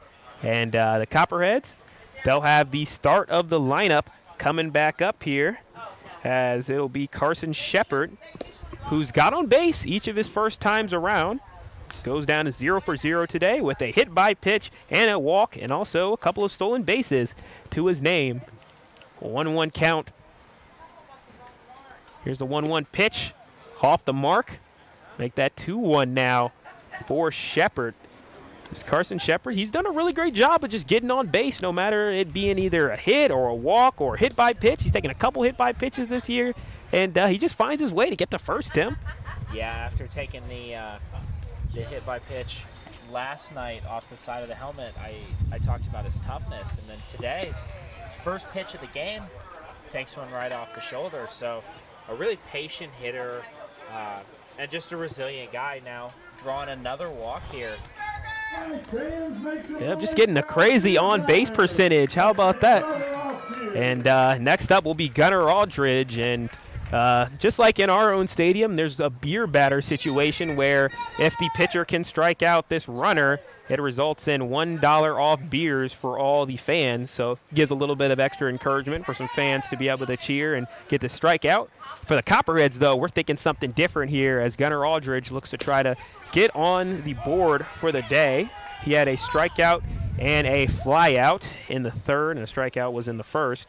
And here in the 5th inning, he tries to get something going here. Took the first pitch for a strike. 0-1 is the count. As Josh Beal has been pitching pretty well since he's got into the game. Delivers the pitch. That one's going to be hit down the third base line. Delivered to second base. Unable to get it. It's going to go past the second baseman. And the runners are going to go to the corners as Shepard takes advantage of the mistake. Gets the third base. Aldridge gets on the board with the first base hit. And that's exactly what the Copperheads needed, Tim. Yes, it is. That was a great piece of hitting there by Aldridge. And then for Shepard, just legging that one out and then having the awareness on the base pad with the overthrow to then jump up get the sign from coach, run down to third, and now he's in scoring position as Bam steps up into the box. 0 outs in this inning. Copperheads down 3-2, but they have a runner on third and a runner on first for Bam Thomas to work with here. He had a strikeout and grounded out on the day. Swings and misses there. 0-1. Actually make that 1-1.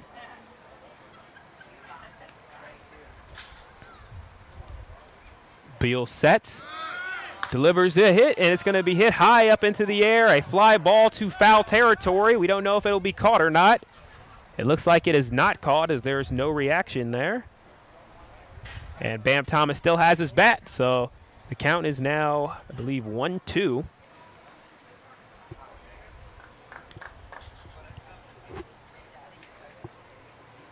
Bam Thomas told us he didn't get any home runs in his college year this year and looking for that first one in this summer year. And we told him, Tim, that if he ends up getting one, we're going to go absolutely crazy on this broadcast. Yeah, we're both looking for him to get that elusive first home run. It's always great when you can be a part of a milestone for a guy. And so we told him we'd do something special for him here in the booth when that happens. So 2-2 count. Delivers the pitch. That one's fouled out into the parking lot. Watch your cars. Bam still alive in the count as the clouds are looking quite beautiful out of the distance now. A little bit of a pinkish, orangish hue to the clouds as they move across with a nice backdrop. Beal sends the pitch. There's a hit for Bam. It's going to come down, and it does get down. That's his first hit of the year, and that's going to be an RBI single as Carson Shepard comes in to tie the game for the Copperheads. 3-3. We're all tied up in Hamilton. Great job there by Bam.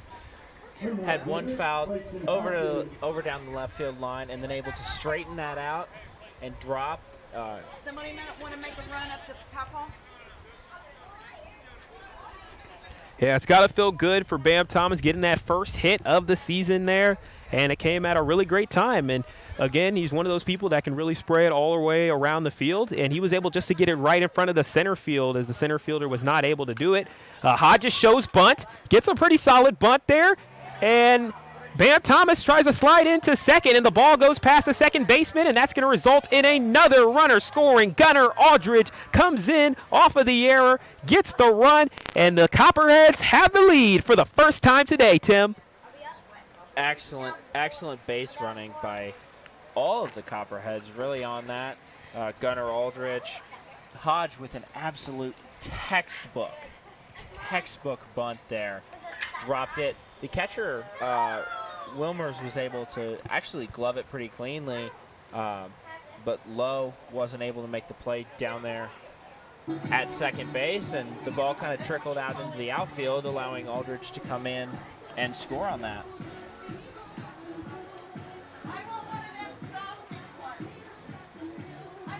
Copperheads have been a team today, Tim, where they just slowly gotten better as the game has gone on. Things have started to settle down, and maybe it was due to the travel time, the bus ride, the rain, or maybe even having to make a stop at McDonald's when we wanted to stop at Wendy's. And just that sort of situation can kind of maybe get you a little bit sluggish. You kind of have to stretch your legs out a little bit. But right now, the Copperheads are firing on all cylinders now as there are no outs in the inning. Runner on third. The runner is Bam Thomas. And there's also a runner on first in Clayton Hodges off of the fantastic bunt. And now that brings back in Trey Rucker. He has a run on the day. He kicked off the scoring for the Copperheads today. And he'll look to be able to continue a solid start to the year.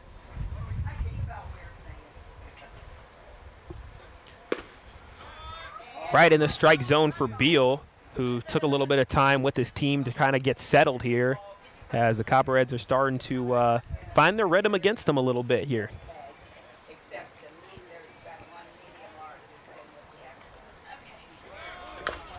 And there's going to be a stealing attempt there, and will result a RBI single as Trey is able to get a little hit on it right there, and that's going to bring Bam Thomas home. Put up another score for the Copperheads. 5-3 as Bam Thomas gets his first run of the day, and the Copperheads are putting together their best inning of the day. Yeah, great way to rally around the team as a whole and just string together nice hits, get started off with the walk by Shepard in the beginning of the inning, and just have been able to continue that momentum through the entire inning. And Ratliff, of course, one deep. The center fielder's trying to run for it, and it's another double up against the wall. And Ratliff gets a standing double, and in comes Hodges. Another run for the Copperheads. And when it rains, it pours for this team. Just another great piece of hitting there by Ratliff, able to just get the barrel of the bat on that ball and put one out into the outfield, kind of banged off the wall there, hit in front of the warning track, and the Copperheads are just keeping it rolling now here in the top of the fifth. Yeah, they're just getting it going now. Sebastian Silva steps in, 0 for 2 on the day, but trying to change that.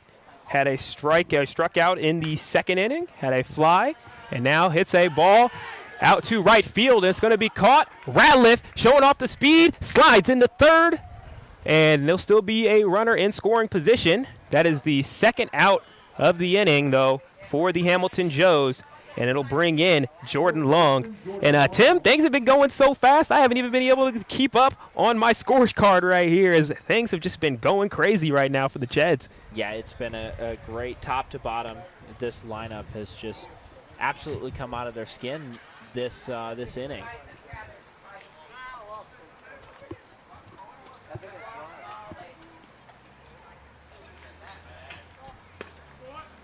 First pitch to Jordan Long is a strike. But down low, kind of get to have everybody take a little bit of a breath here after that scoring bonanza for the Copperheads. It might not be over yet, though. And it's a pass ball, and Ratliff might have had a shot to be able to go for it as it bounced off of the catcher. But Ratliff stays. Still pretty workable count here.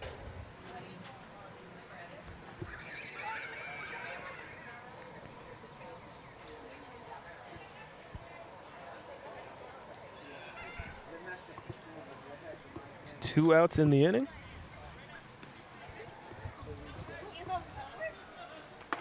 There's the pitch.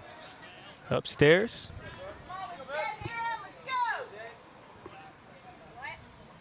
1-1 count. Should make that a 2-1 count here.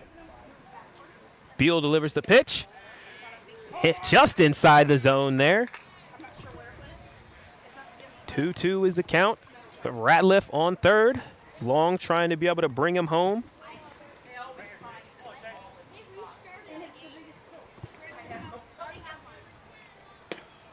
And that ball's low, just out of the zone, barely. And we got a full count now, Tim. I think he got away with that one. It is. It was close. It was close. Could have gone either way. Kind of a tough break for the Joes, but we'll take it. Wilmers framed that up and held it there to allow the home plate umpire to really get a good idea where that ball was at. And Long stays alive there. Long, he had a double earlier today, and that brought in a couple of runners. It brought in Trey Rucker for a run, and that ended up being the first run of the day. So Long doing a great job of getting it started. Outside, and that's going to be a walk as you got runners on the corner yet again, Tim. It seems like this has happened 3 times in this inning alone. Great job there by Long to really be patient again on that at bat and sit back. He kind of dips his knees too, almost sits in kind of a squat and shortens his zone or his strike zone, kind of collapses it on top of itself. Here comes Josh Steidel. Takes the first pitch. It's upstairs. Ball number 1 for the Cheads. And they've opened it up the game quite a bit here. 6-3 is the lead as they brought in 4 runs in this inning alone, it looks like. And there's a swing, and that one goes out of bounds or out of play there. Towards the first base line in our blind spot of sorts. That'll be the first strike there, 1-1.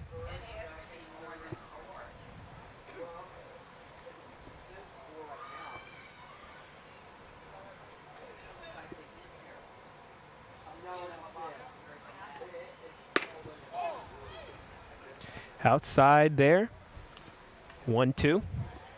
Kind of snuck up on him there. So make that 2-1. Had to lean back on that one, make sure he didn't take that one off the inside of his arm there. Beal with the pitch. And there's a hit down the line. And, oh, that was so close to being fair. It looked like it almost bounced right over the bag, but from our angle, we couldn't really tell, and I think it just went just right of the bag. Just on the inside part of that bag, yeah, Sedric. I think we might have seen a couple extra runs come across the plate if that was the case. Yeah, get into the second level. Could have been a potential triple there, depending on the speed of Steidl. Nevertheless, 2-2. Ball goes down low. Wimmers does a great job of making sure that does not end up being a pass ball. Full count now for Steidl.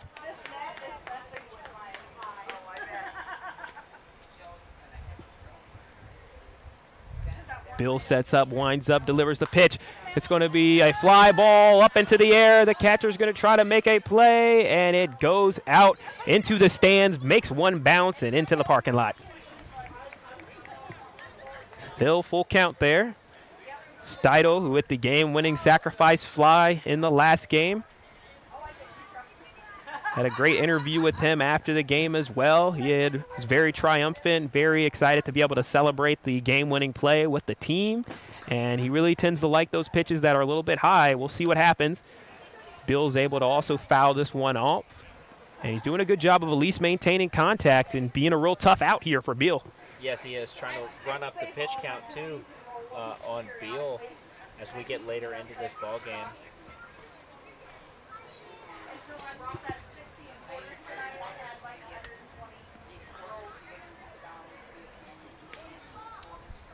Beal looks to first base, looks to third base, sets up, winds up, delivers a pitch, swing and miss, and the Joes get out of the inning, but not before the Copperheads could score 4 as Carson Shepard, Gunnar Aldridge, Bam Thomas, and Clayton Hodges are all able to get home as the Copperheads have their best inning of the season, putting up 4 runs.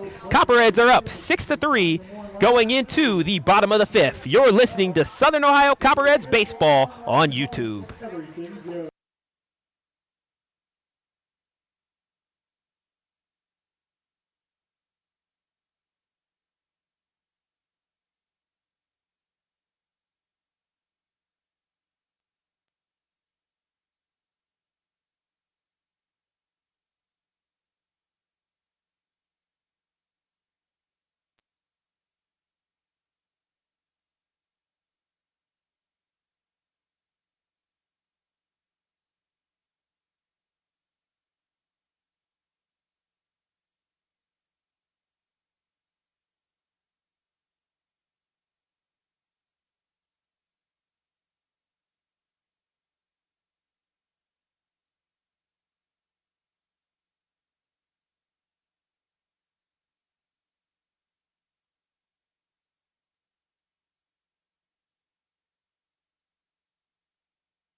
Welcome everybody to the bottom of the fifth. The bottom of the fifth inning is presented by Jackie O's, who will be offering Homer's Hazy IPA. For Copperheads fans over the age of 21, you can enjoy the great beer that we have there at Jackie O's. The Copperheads, they are up 6-3 going into the bottom of the fifth. They had one of their best innings of the year, actually the best inning of the season. And now they'll look to do the same thing on the defensive side of the ball as they go against the Hamilton Joes here, as Jake Jordan pitching, couple innings strong now. Delivered the first pitch. It was upstairs for the ball, and delivers the second pitch down low. 2-0 is the count. Yeah, undoubtedly that top of the fifth inning was the best we've seen from the Copperheads offense in this early season. Now they got to get back to work on the defensive side of the ball. Quick outs here is what they're looking for. And a swing and a miss there, 2-1. Jake Jordan delivered a great pitch there in the zone and caught Cal Brazier trying to swing for it. Actually make that Samuel Lowe.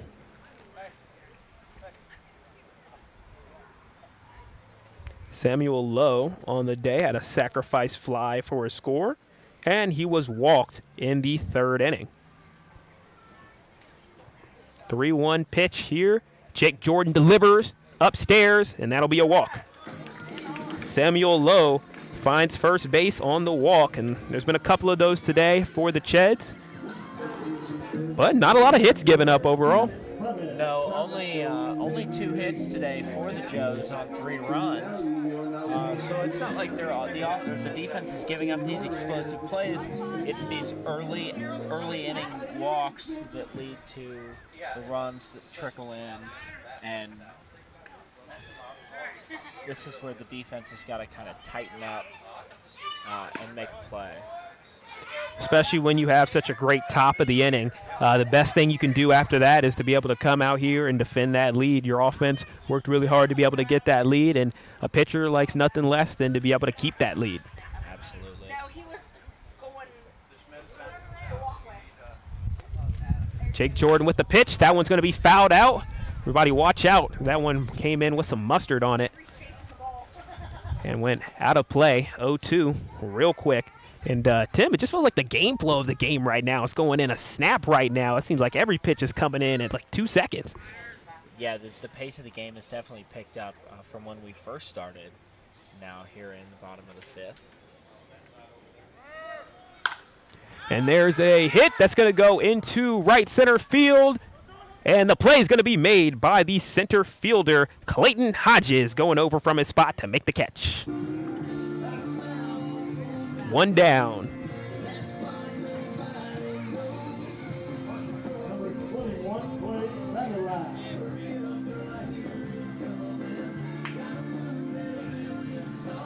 Next up, it'll be Clay Badalak. He was able to find home at least one time today. Yep, he was on the single that he had earlier, and then he was able to find home. And then also he was hit by pitch earlier, so he's been able to find base every time that he's been up. And Coach TJ Lanning calls a little meeting, and it looks like we might have a new pitcher coming in. Jake Jordan put in a lot of good work right there. He had about 3 and some change innings there, and he did a great job. Yeah, definitely an impressive inning or an impressive outing from Jordan, who came in relief of Go. Looks like we will see.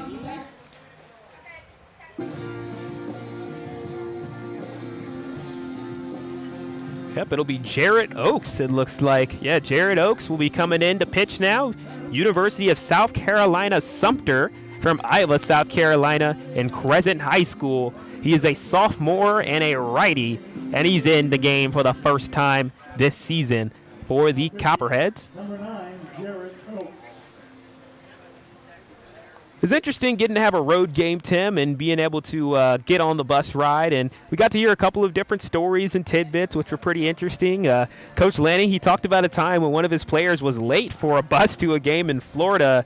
And as a result of being late, made the player get a bus and an Uber to get back to their hotel for a game. And, you know, you can't be late when the bus is coming your way, especially on those long road trips. Yeah, the bus waits for no one, unfortunately, on those road trips. They're got them all timed out. Shout out to our director of player operations today, Trevor Stevens, had everything kind of mapped out. He said 115, and we pulled out at 115. So if you weren't there, you were unfortunately not making the trip down here today. Fun story though from Coach Lanning. I think the most controversial story though we heard on the bus today was Coach May, not a fan of Skyline Chili. That kind of got the pot stirring a little bit on the bus as we were getting ready to come out here to play this game. Yeah, we certainly were. I mean, of course, a lot of us in Southern Ohio, we do love our Skyline Chili. Real popular around Cincinnati as well as all over Ohio, but some people, they beg to differ, most of those people being from out of state. But we'll definitely love our Skyline Chili, and we love our things that are Ohio, especially down here with the Copperheads. And now we're going to resume play. Jared Oaks' first pitch right there in the zone, and that's a great way to start, setting the tone with a strike. Great pitch there from Oaks. Delivered an absolute missile there. Right above his knees. Delivers another pitch. This one a little bit low. Still got some really impressive speed on his pitch, though. Oaks really lanky. He uses all of his length, kind of the full extension. He gets low, and that's not something a lot of hitters, I think, are used to seeing. Not at all, and there goes the runner to second, and just too fast right there, as that was a great little bit of a leadoff there for Samuel Lowe, and Samuel Lowe is able to make it there as they play the Roadrunner sound effect, as that was very fitting, as he got some pretty impressive speed there. He did. Nice jump there, coming off the base pad, and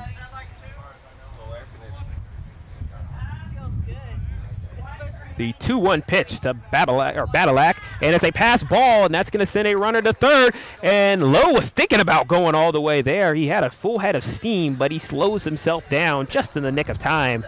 And it would have been a pretty exciting play at the plate.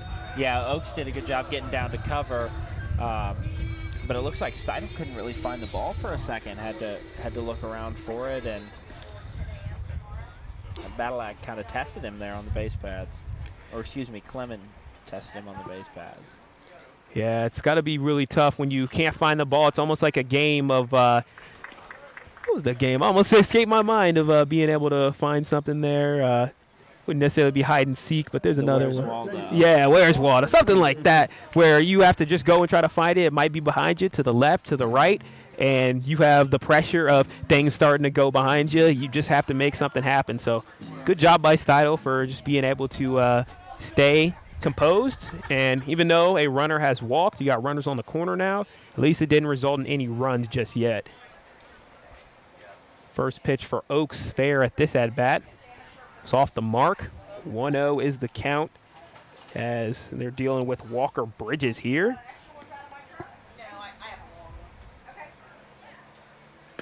There's the pitch.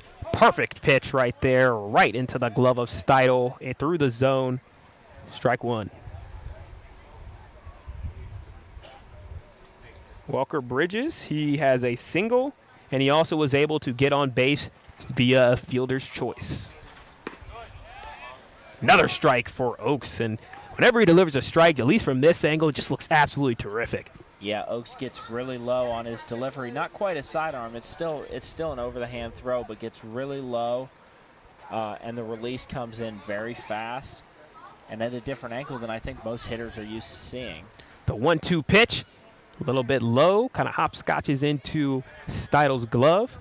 2-2 is the count now, with the Copperheads up 6-3 over the Hamilton Joes. First of 5 games this season. 3 will be here in Hamilton. 2 will be in the road, and that's a strike 3. Jared Oaks picking up his first strikeout of the day. 2 down. Great job of hitting there from Oaks, able to recover after getting that walk. That's what Coach May and Coach Lanning are looking for from their pitchers, is these guys that, yeah, they make the mistake, forget about it, let me go strike this guy out. It is. You've got to have amnesia a little bit at the position. Kind of reminds me of a position I played in football where I was a defensive back, where some bad things may happen on occasion, but you just got to be able to stay with it, stick with it, have that persistence, and just believe And Jared Oaks did a great job of that on that at-bat, delivers a first pitch. A little bit outside of the zone this time. 1-0 is the count.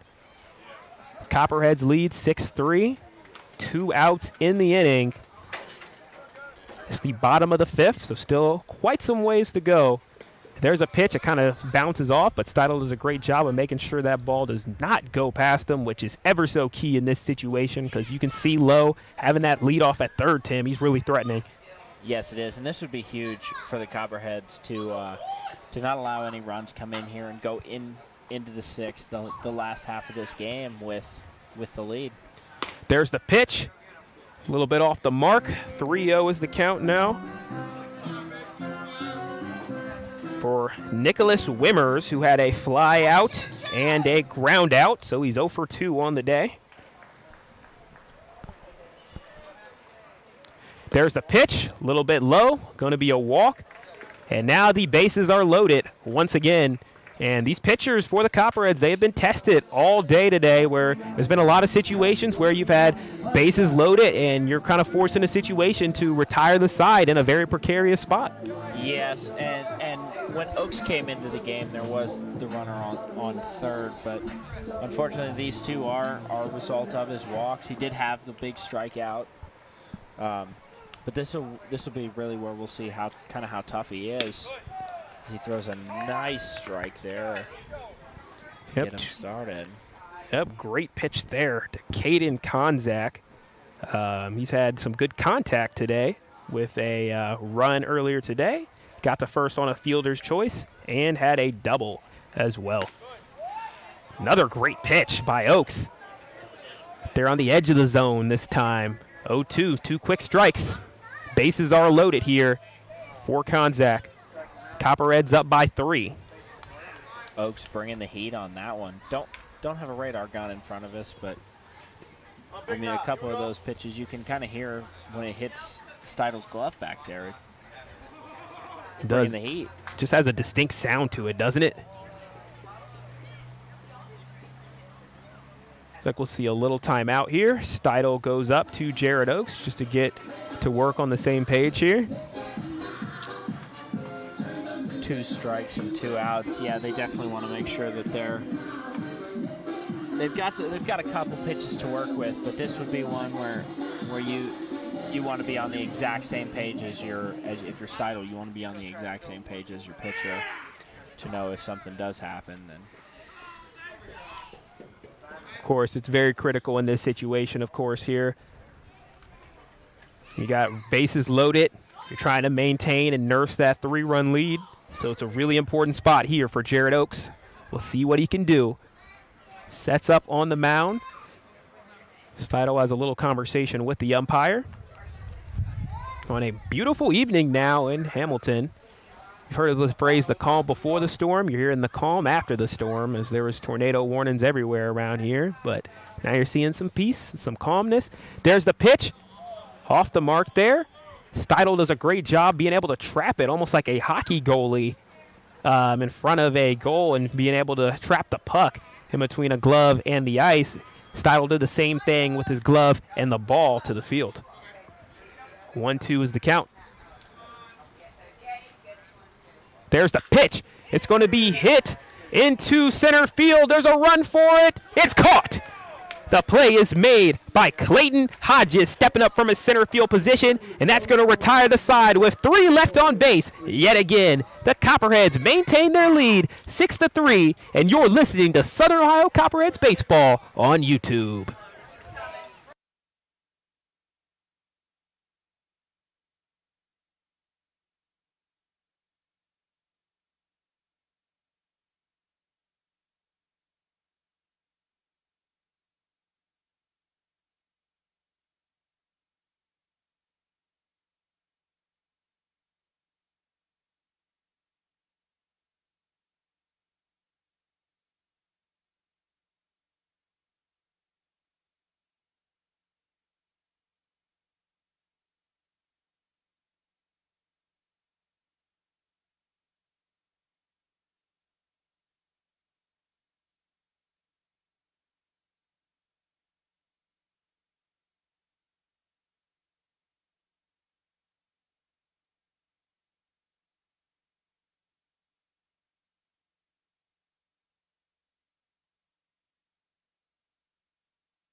Welcome, everybody, to the top of the 6th inning. The Southern Ohio Copperheads find themselves up 6-3 on the road against the Hamilton Joes.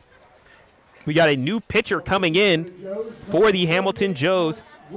Alex Wilsbach out of Southern Indiana University. He's a Cincinnati, Ohio kid, so from just about 20 minutes from here, wears number 38, right-handed pitcher, and a sophomore standing at a tall 6'5". He'll be going against the 6-foot-tall Carson Shepard.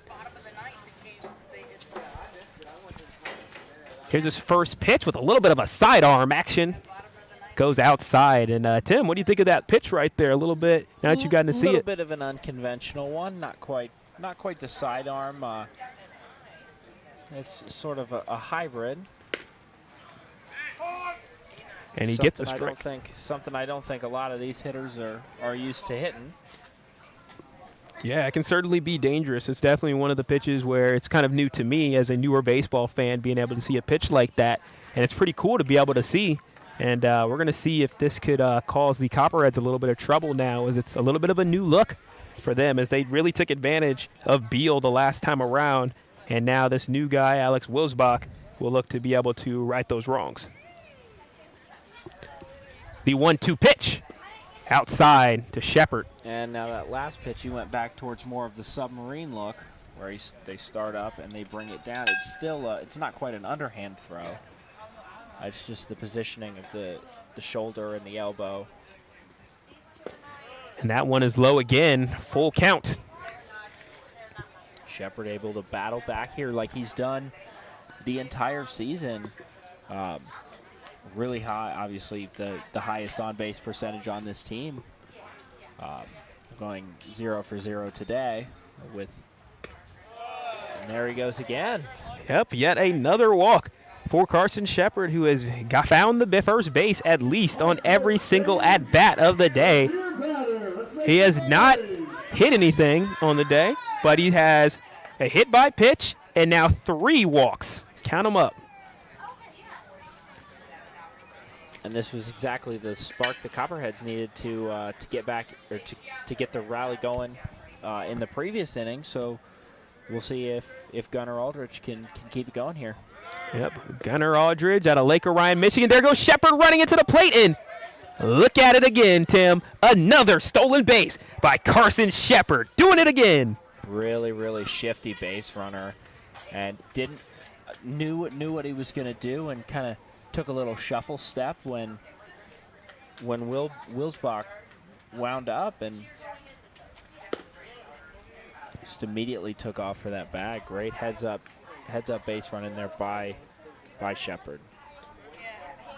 Now a good count here for Gunnar Aldridge, up 2-0 against Wilsbach, who looks back to second, delivers a pitch, and that one is fouled off backwards. Picked up by Bam Thomas and thrown out of play. Great play there by Bam to scoop up the foul ball in the on-deck circle, getting loose. Yep, with a little bare hand action right there. Shout out Kevin Mitchell. 2-1 pitch. There's a hit in between first and second, fielded by the second baseman, delivered to the first baseman in time, but that'll advance Carson Shepard to first base. Clay Badalak made the play for the Hamilton Joes, but not before Carson Shepard could advance into scoring position. Another perfect opportunity for Shepard to make solid contact with the ball and drive in another run. Here comes Bam Thomas. He has a single on the day. Swings and misses there. He also struck out and had a ground out. But overall, Bam did get that first Bam of the season. A little late on the swing there. The 0-1 pitch. Delivered and fouled off towards the first base side. A couple extra baseballs are brought onto the field. Bam Thomas working against an 0-2 count. And Alex Wilsbach looking to deliver the pitch. Sets his feet at the mound. Delivers the pitch low, and it's going to be bunted forward and fouled off. Bam Thomas staying alive.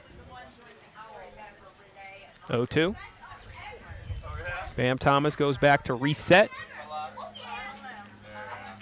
Kind of looks like it went off his foot or something there.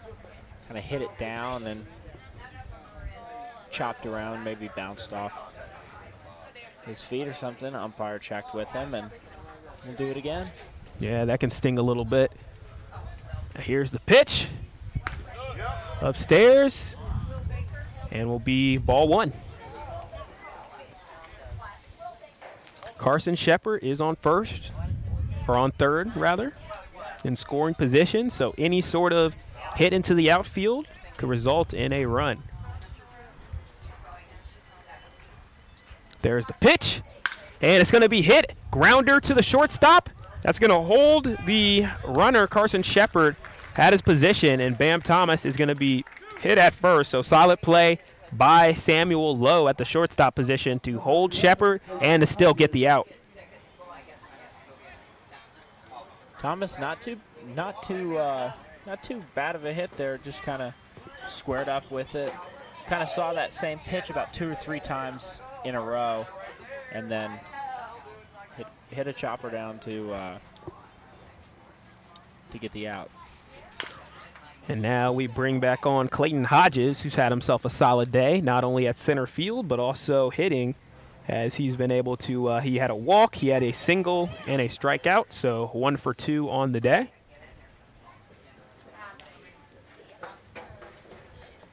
Two outs for the Copperheads. That one is outside on a breaking ball, but it looked like it just hit the outside of the zone there. That was a tough pitch. Strike number 1. Or make that strike number 2.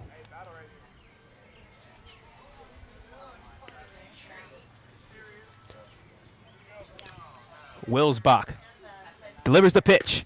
Swing and miss, and that'll get out of the inning.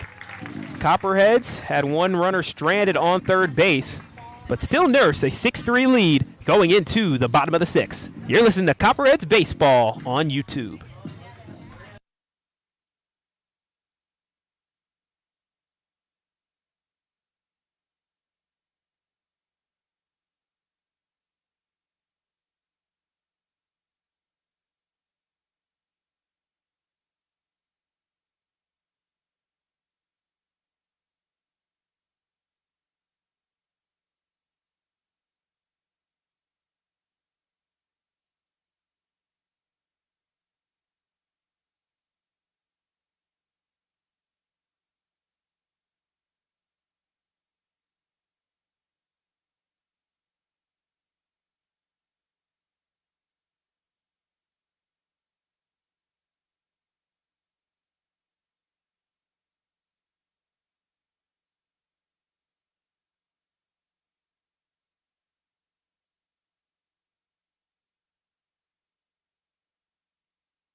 Welcome to the bottom of the 6th. The bottom of the 6th inning is presented by OUCU Financial, where you belong.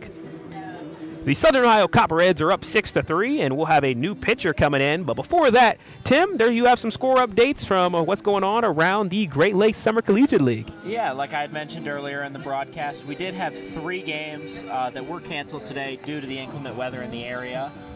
So the Jazz and the Steam, their game is actually postponed until next week. The Leprechauns and the Monarchs, their game was canceled, I believe also postponed to a doubleheader next week. Jetbox and the Clippers, that game has been postponed. A game that actually did get started was the Sandusky Ice Haulers and the Lima Locos. However, that game was then suspended due to rain. The Ice Haulers were leading 1-0 when that suspension took place. And the only other active game in the league tonight, the Grand Lake Mariners lead the Xenia Scouts 2-0 in the bottom of the 5th. Yeah, Tim, it seems like a lot of these Southwest Ohio games have been able to have the weather kind of stave off for them as the bad weather kind of went through, and then it seems to have gone kind of up north to some of our other areas or some of the other teams that are playing right now. As that ball is upstairs for our new pitcher, Sean Peck. Welcome to the game. He's out of Finger Lakes Community College. He had 15 appearances, went 1-0 with 6 saves. He had an ERA of 2.83 and 25 strikeouts at FLCC. And he formerly played for the Snowbirds of the Palm Beach Collegiate League. And Palm Beach, that sounds like that is some really nice weather down there. Maybe you'll get a little bit more janky weather here in Ohio, but we still got some good weather from time to time. Oh, yeah. Last night was a perfect night. Tonight is really shaped up to also be a pretty nice night at the ballpark. The breeze, I don't know if it's just because we're not in the comfort of the press box like we were last night, but the breeze has started to come in and sort of cooled it off a little bit. It was pretty hot and humid when the players were out on the field warming up for the game today. Right, yeah, we might even need a little bit of a jacket later in the day as the count is now full. Sean Peck, he's also 6'3". He is a sophomore and a righty pitcher. And he is the 4th pitcher of the day, as both teams have used 4 pitchers, really testing the depth of the bullpen. And there's a hit by pitch as Evan Ulrich, finds base again. He had a walk last time he was out. Now this time he was hit by the pitch. And he moves forward to first base. Next up for the Hamilton Joes, it'll be Andrew Patrick. He has struck out twice, so the Copperheads have done a great job against him so far today. But he also was walked in the first and was retired at third base. And it'll be interesting to see how many pitchers the Copperheads do actually use. When we talked to Coach Lanning after the game yesterday, one of the things he said when I asked him about cycling through the pitchers is he said that was something that he and Coach May had kind of scripted out, and so they had the correct amount of innings that they wanted these guys to get. So I'm just curious to see how many different pitchers he'll kind of cycle through as we go through today. Yeah, it'll be interesting to see, Tim, if they had it scripted where they were going to use 4 guys, potentially even 5 guys tonight. It'll be interesting to have some conversations with them, but there's still a lot of game left to go. Score is 6-3 in the bottom of the 6th inning. We're starting to get to the latter part of the mid part of the game. And Sean Peck, with his first inning here of his Southern Ohio Copperheads career, delivers the pitch, catches the runner trying to swing. Strike 3, he's out. Great job there by Peck to kind of battle back. Let it get away from him there for a second, but then able to battle back and get the strikeout. So 1 down in the bottom of the 6th. This will bring on Cal Granger, who had 2 flyouts and a ground out.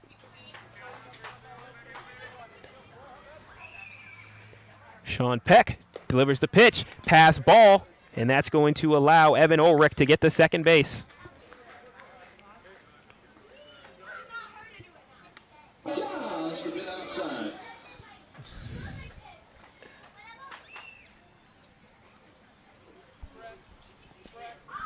It's turned into quite a peaceful night as well. If you just look out into the wilderness there, got the little bit of the silhouette of the trees out in the distance there too. Yeah, great view from our seats now down on the field. It is. We got the best seats in the house, if you ask me. And he knew that one as soon as that came in. Who's the player of the game? 1-1 pitch. Sean Peck delivers. Catches the runner trying to swing. He's got a mean curveball as it seems to go nice and low, and he's gotten to get a couple of hitters to swing at it.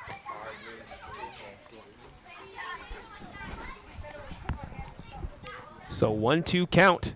Sean Peck trying to pick up his second strikeout of the inning. Gets his signal from Steidel. Looks back at second. Steps off of the mound.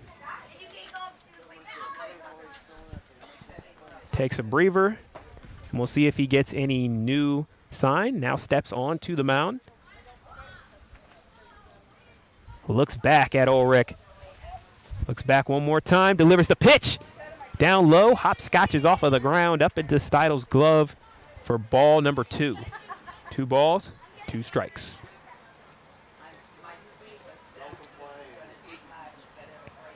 This feels so good. I'm real. Sissies. There's the pitch, there's the swing, there's the miss. Strike number 3. You're out once again, Hamilton Joes. Great job there by Peck again on the mound. He's really starting to settle in now in the later half of this inning.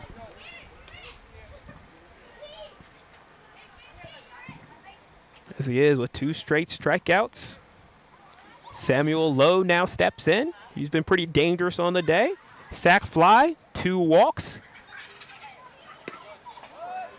Pitch right there into the zone for Sean Peck, delivering the fastball there, showing that he's got a couple pitches in his repertoire. We've seen the curveball, seen the fastball. Pretty solid action there.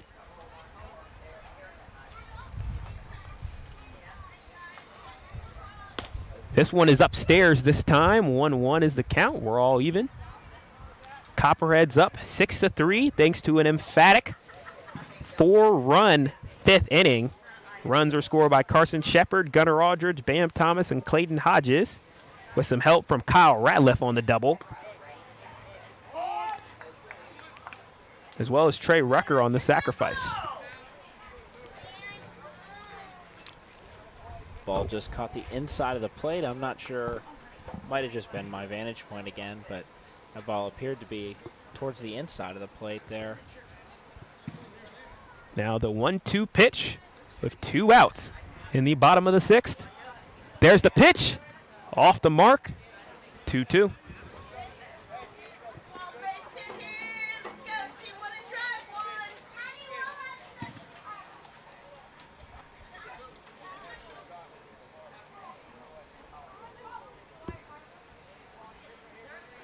Samuel Lowe trying to make something happen for his team, wearing the jersey number 2 with there being 2 outs, 2 strikes, 2 balls. Make that 3. It's going to be a full count. Just barely pulled that back in time. I think Steidel wanted that one. Excellent pitch by Peck, though, to Sean Peck delivers the pitch. Swing and miss! And that's 3 straight strikeouts for Sean Peck to retire the side. We're going into the top of the 7th, and the Copperheads are starting to get it cooking here in Hamilton. You're listening to Southern Ohio Copperheads Baseball on YouTube.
We have made it to the 7th inning of the game. The Southern Ohio Copperheads find themselves up 6-3 on the Hamilton Joes.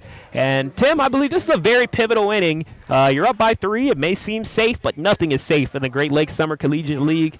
And it would be really helpful if they can be able to pad out the lead a little bit, put some pressure on the Joes, and start to blow this game potentially open. But there's still a lot of work to do. And Trey Rucker will be getting it started here for the Copperheads. He has a run today. He has walked and has a sacrifice fly. Yeah, they're going to go spend the summer. Well, 6 weeks. Out of the service now. Yes. The 1-1 pitch. Down low. 2-1. Alex Wolfsbach still in there pitching for the Hamilton Joes. They're all white uniform combination against the Copperheads. Orange jerseys, gray pants, green batting helmets, green socks. Pitch is outside this time, 3-1. Good spot here for Rucker. Yeah, Rucker being really patient inside the zone, or inside the batter's box. Working the zone. Able to find the pitch that he likes.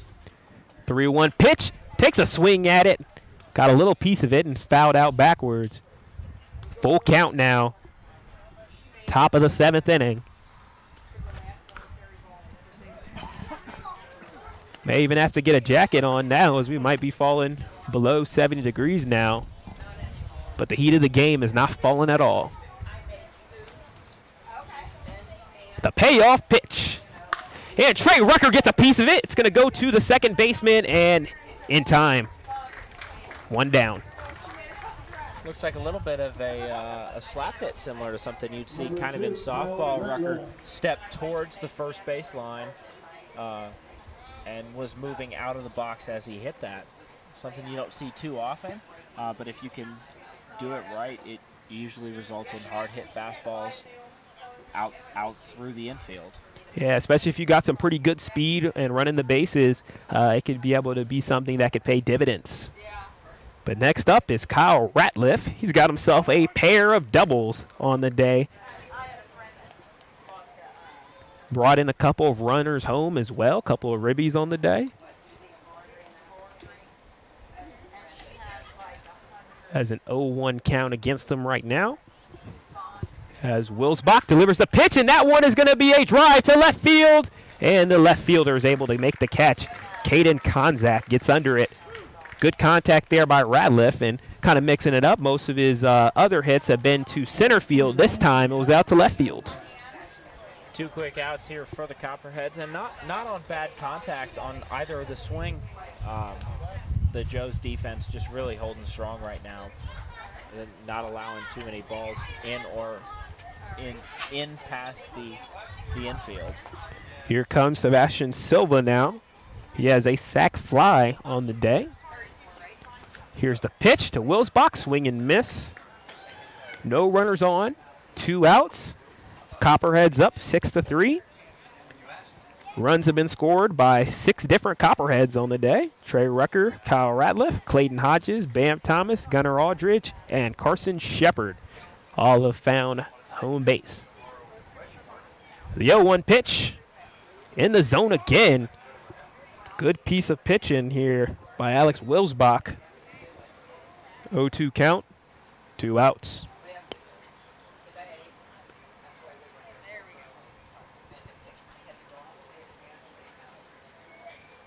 0-2 pitch. And it's going to be fouled back right towards us. If there wasn't a wall or a net here, that would have hit Tim's computer. I would have been able to snag up and make a play, or Tommy, our statistician sitting next to us, would have been able to snag that one, save the stream for all you folks watching at home. Yep, I guess the defenders out on the baseball field aren't the only defenders out here today. 0-2 pitch. Just outside of the zone. 1-2. I want to say a special thank you to all of you guys watching the stream right now and joining us here. It's a beautiful night here in Hamilton, Ohio, and we're very thankful to have you guys. The Copperheads fan base is one where it's a really strong fan base, and we love all of you guys. You guys really showed out yesterday, and there's a hit by Sebastian Silva, goes right to the second baseman, and that's going to end the inning. Copperheads aren't able to get anything going in the top of the 7th, but still are leading 6-3, and you're listening to Southern Ohio Copperheads Baseball on YouTube.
Back here in the bottom of the 7th, presented by Ohio Health.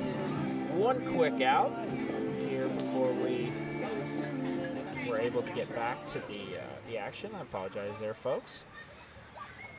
Stepping into the box now for the Joes is number 21, Clay Blaylock. He gets in there for ball number 1. And fouls one down the left field line. 1-1 is the count. One out here in the bottom of the 7th. Yep, nice 7th inning stretch there. And we get to take it back with ones all across the board. Sean Peck still in there pitching. It's going to be a hop that goes right over the pitcher. Carson Shepard takes it, shortstop, delivers the pitch, and the runner is just safe. It was good hustle by Shepard to get to the ball, and Bam Thomas made a good stretch to be able to get to first base, but not in time. And that's going to send Clay Badalak rolling with the speed of a Cadillac and gets the single.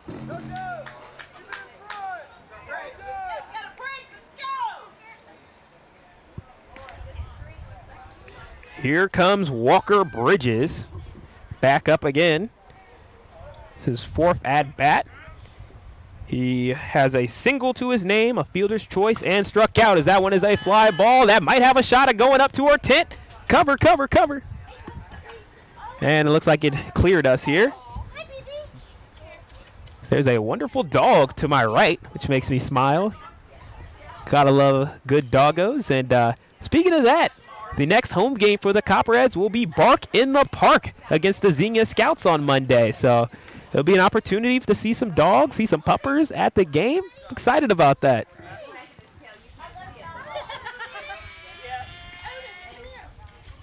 Ones across the board once again. 1-1 count. Sean Peck, the pitcher, who had 3 straight strikeouts to close the inning last time, delivers a pitch. Strike 2. 1-2 count. 1 runner on for the Hamilton Joes. Been around since 2008.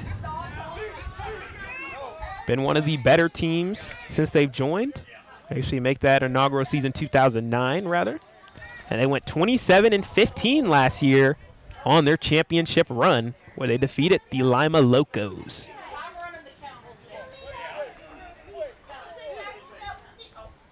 2 strikes, 2 balls. Sean Peck with the pitch. In the zone, strike 3. Make that 4 strikeouts.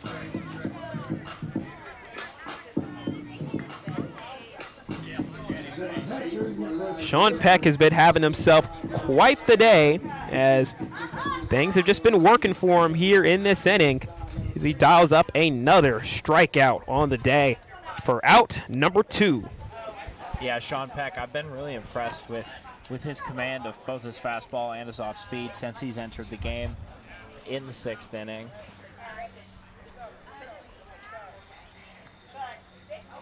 Now next up is Nicholas Wimmers out of the University of Nebraska-Lincoln, Big Ten guy. A couple of Big Ten players in this league. We'll see a couple Michigan States, Ohio States, Nebraska, a couple Penn State guys as well. So we'll see a little bit of mix all around the league here. 2 outs, 1-0 count to Nicholas Wimmer, the switch hitter. Just going lefty right now. And that's going to bounce off of his foot, and that's going to be another hit by pitch. That'll send Wimmers to first and send Badalak to second. Yeah, I don't know, Tim. We've been seeing a lot of hit by pitches and a lot of walks so far this season. Been an interesting trend being able to see a lot of those. Well, it's also early in the season. The walks, I'm sure, will work themselves out for both teams. As the season goes on, pitchers get more and more comfortable playing in these different ballparks. Exactly, Tim. It all builds up there. You're building a tower, and it starts by floor. You want to build 30 stories up, you have to get through story number 1. Then you have to get through the basement, so you got a place to hide if the tornadoes come around. And then you got the second story, and just kind of builds up on itself. And as this game goes on, season goes on, there'll be 38 games. And the Copperheads are going to look to build each one of those games. And hopefully if there's some playoffs at the end of that, which is definitely the goal for the team here, being able to win those games to be able to make it to the championship series. Still a long ways away, but there's going to be some tough competition and some tough rivalries, as you see a hit right there for Konzak. Shepard delivers the pitch to the second, and it's a tough call, and it is going to be a runner safe at second as they tried to get it in time to second base, but they weren't able to cover, and the umpire makes the call.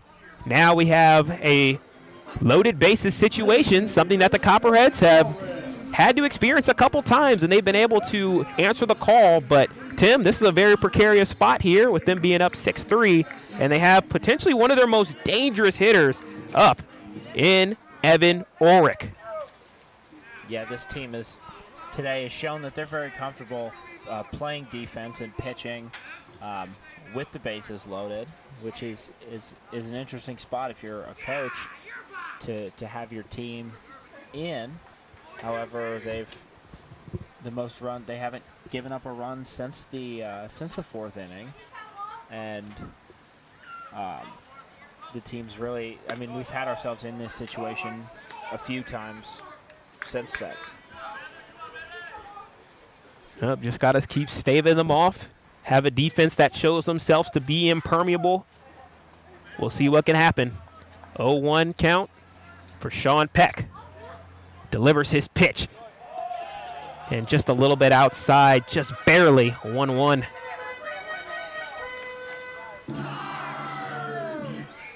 Joe's trying to do what they can do to work with the home field advantage. And that was one of the themes of the first part of the year. Is there's a swing and a miss.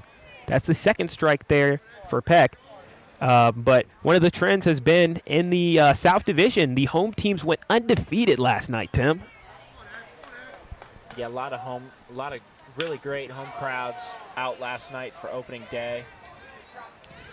Fly ball to center field. The catch is made by Clayton Hodges, and that's going to retire the side yet again as the Copperheads do a great job of leaving 3 on base.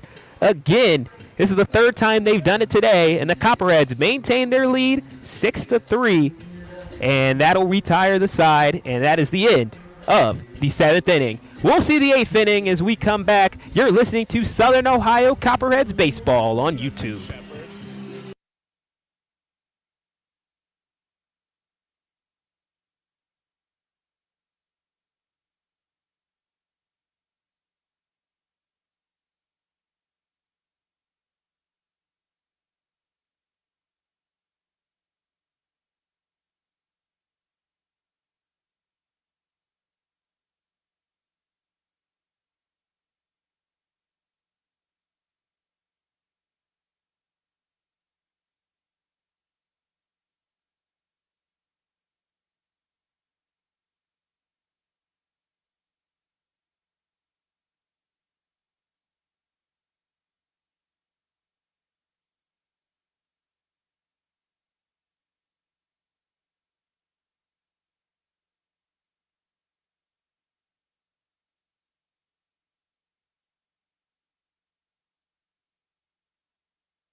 Eighth inning action is about to begin here for the Southern Ohio Copperheads, who are on the road here against the Hamilton Joes.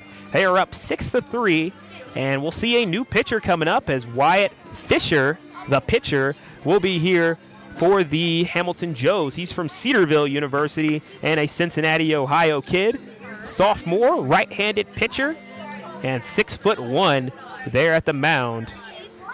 For number 25 in red. We also have a new catcher in the last inning for the Copperheads. It was Matt Freisen getting his opportunity here to be able to get into the game. He got in for Steidel, and he'll have his first chance to hit in this inning as he is due up. But first up, it'll be Jordan Long, then followed by Freisen, and then it'll be Carson Shepard, who are all due up, the 8, 9, and 1 runners. And we'll see what the Copperheads can do in this moment, as it is the top of the 8th inning. They're going to look to try to expand the lead a little bit, give themselves a little bit more cushion, especially as people are starting to get tired. And we know what home field can do as Jordan Long pooches that one out, and it goes right above the head of the second baseman. They're unable to catch that, and that's a leadoff standing single for Jordan Long.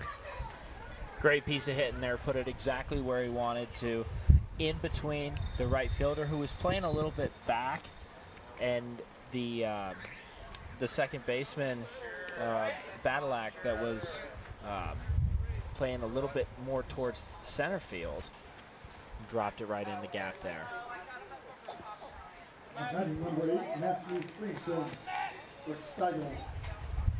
Here comes Matthew Friesen.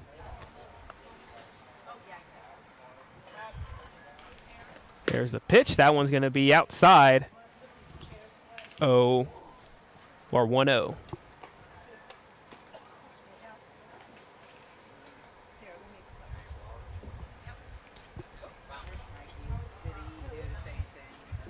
They're going to take a little break here as Nicholas Wimmers goes up. And Tim, do you just have any reflections or any takeaways right now from the game as we are 8 innings in? It was a bit of a different offensive game than I think we saw last night. Last night we saw a lot of big power hits and moved the base runners really around the bases in big chunks. Today it was a little bit slower. You know, Shepard drew all the walks to get him kind of started, and there were some walks mixed in between. A couple big doubles from guys like Ratliff. But for the most part, it's been base to base for this offense today, especially in that 5th inning when they did get all four of their 6 runs. Matt Friesen with the 1-0. Make that 1-1 now. As the pitch was delivered by Wyatt Fisher at the corner of the zone on a nice windy evening where people now going to probably have to start putting on some jackets now as it's getting even a little bit chilly here in the air. Early summer day, June 8th, 2022. The pitch, the swing, the miss. 1-2.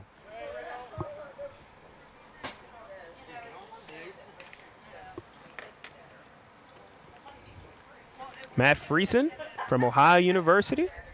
So right there in Athens, St. Cloud, Minnesota guy. St. Cloud Tech, one of 3 players on the team from Minnesota.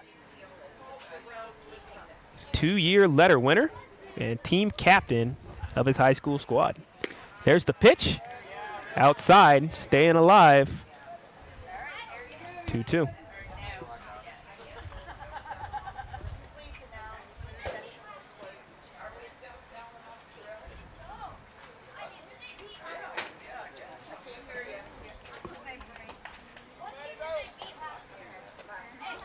Yep, Matt Friesen, 5'10".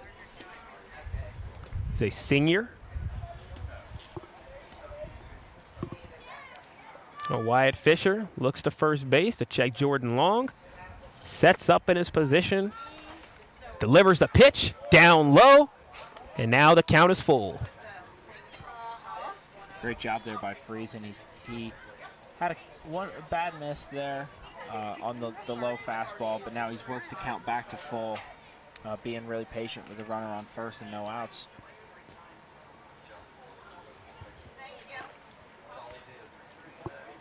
Payoff pitch for Matt Friesen.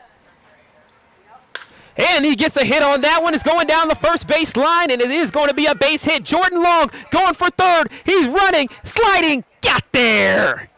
Runners on the corners for the Copperheads off of a nice shot by Matt Friesen, and that gets the Copperheads rolling here in the 8th inning.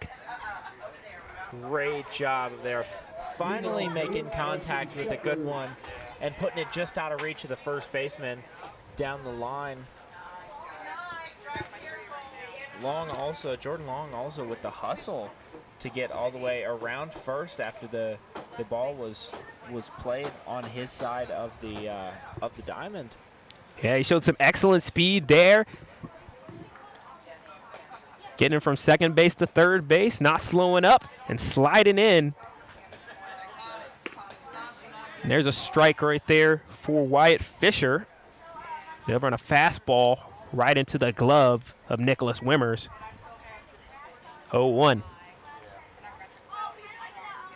Carson Shepard, who's up at the plate right now, he is not failed yet to get on the first.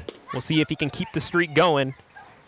And there's a reason why they put him in that one spot, it seems like this year, seeing the fact that he's been able to just find ways to get on base, not only in this game, but even in the last game as well. Well, and stealing bases, right? He's able to advance into scoring position, sometimes as little as 2 or 3 pitches into the next at-bat. So by the time Gunnar Aldrich in that second spot is able to kind of gauge where the pitcher's at, Shepard's already in scoring position. So that's big for an offense to start putting together rallies and things like that, like we talked about earlier today in the 5th inning when they were able to do that and go through the entire order.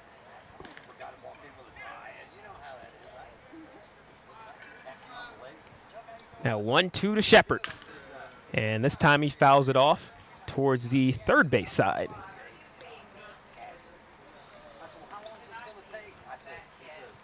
Yeah, Tim, it's definitely interesting when we're looking at the lineups, and we've seen a lot of change today in the lineup. But one of the people that have not changed in the lineup is Carson Shepard in that one position, as you were talking about earlier.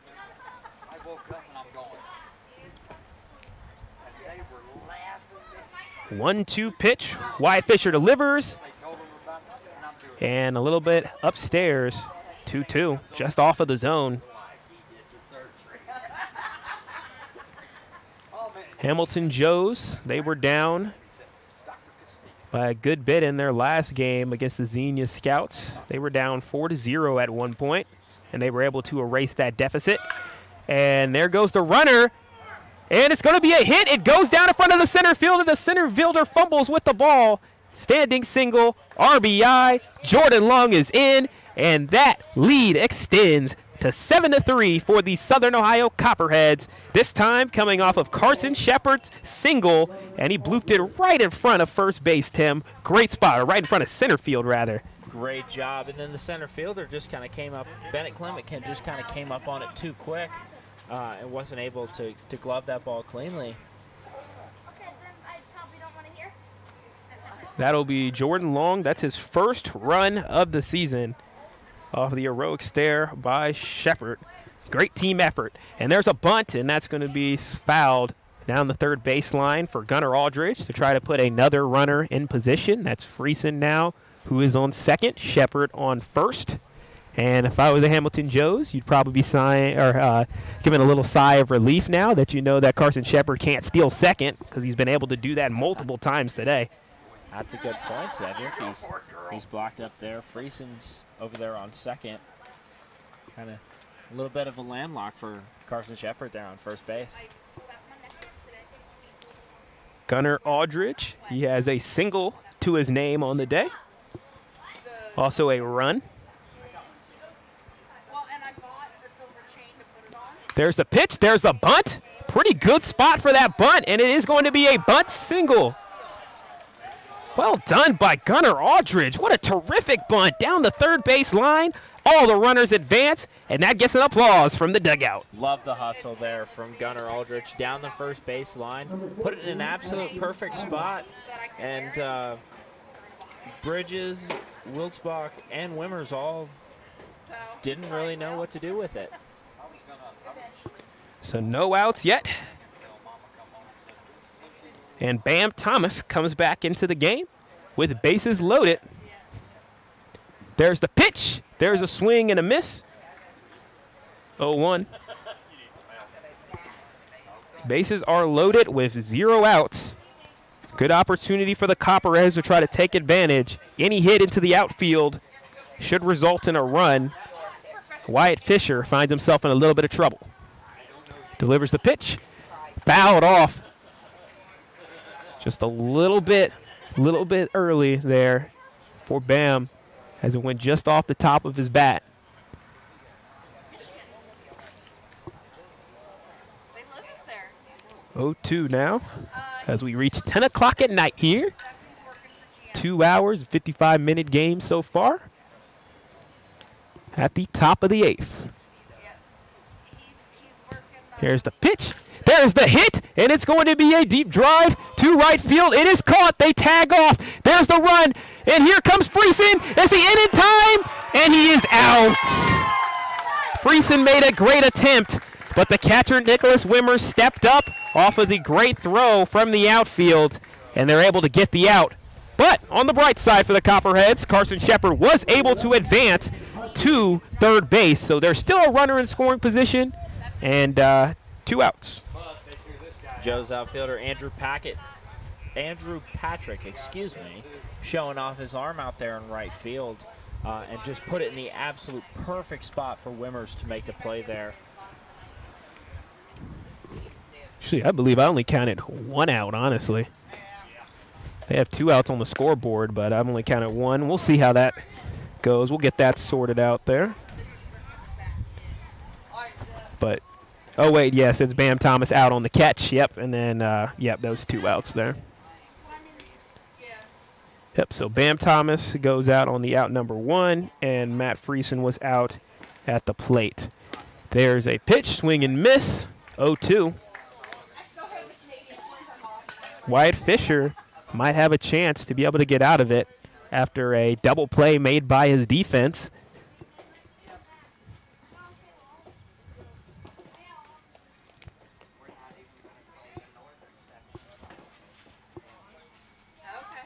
And they take a little break here to reset. And us here in the broadcast tent here are pretty appreciative to be able to make her catch up with our scorecard here as this game's going a mile a minute for us. Now it's kind of a little bit of peace, a little time to breathe. Little check swing there. 1-2.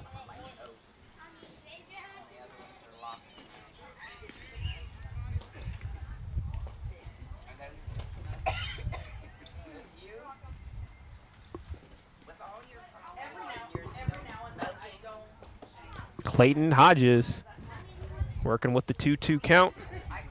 Here's the pitch. There's the swing. It's fouled up into the air and into the Little League field. Could be a couple of baseballs over there if anybody wants to run for it. It's been pretty busy down there on that Little League field behind us, catching all kinds of foul balls.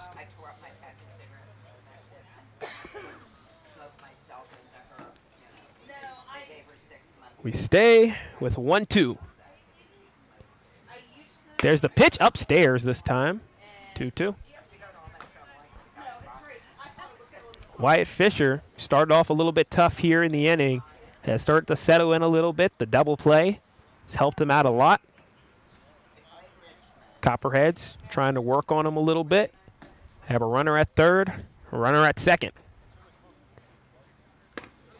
And swing and a miss. And that'll retire the side as Fisher closes out the inning with a strikeout. But the Copperheads were able to strike with one run there by Jordan Long, and they find themselves up 7-3. You're listening to Southern Ohio Copperheads Baseball on YouTube.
Welcome, everybody, to the bottom of the eighth. The bottom of the eighth is presented by Goldsberry Wealth Strategies.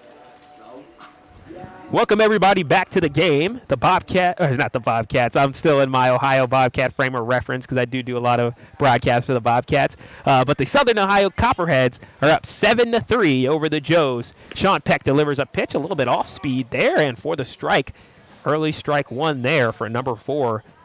And right now, the Copperheads were able to pad the lead just a little bit in the top of the eighth, gave Peck a little bit more to work with. Their lead is the same as Peck's jersey number now, and count is 1-1 here for Andrew Patrick. He's been struck out 3 times and has been walked. Bit of an insurance run in the top of the eighth. I'm sure the Copperheads would have liked to get a few more, just because no lead is safe, as we saw last night and all around the league. But that one extra run, it does help. It gives Peck the ability to come out here with a little more confidence. And speaking of confidence, he showed a good amount of confidence right there in his pitch, getting another strikeout as Peck has been on fire today. He has 5 strikeouts now on the day. So down goes Andrew Patrick. That's his 4th strikeout of the day, and that'll bring up Cal Granger, who has a strikeout, fly out, ground out, and another fly out. Looking for his first hit of the day. Sean Peck might have something to say about it with that first pitch swing and miss. Strike 1.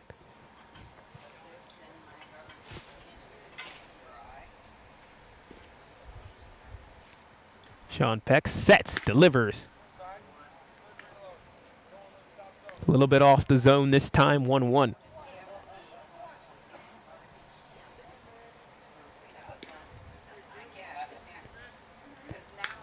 That one is fouled off towards the back wall. You can even hear a little bit of that mouth sound pop if you're close enough here to the camera. And it makes the count 1-2.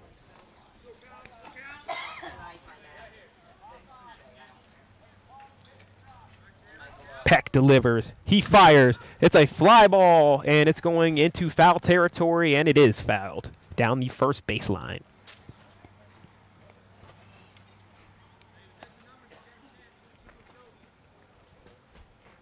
It's turned into quite a little peaceful night here with just the lights of the park lighting up the sky.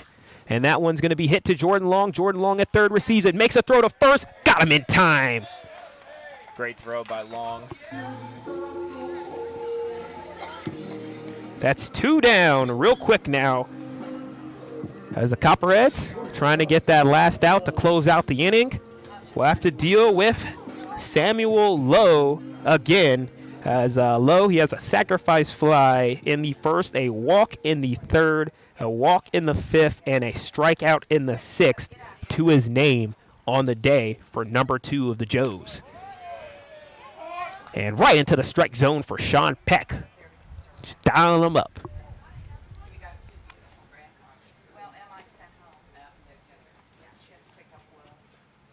Peck delivers. This one outside. Sliding catch out there for Friesen. 1-1.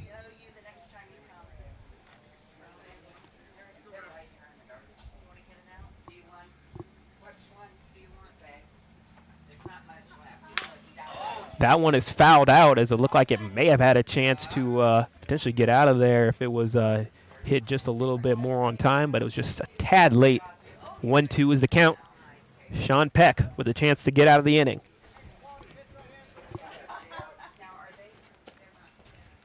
Peck gets the sign, delivers the pitch, clears the curveball, and it's just a little bit off, out of there, off the zone. Real close.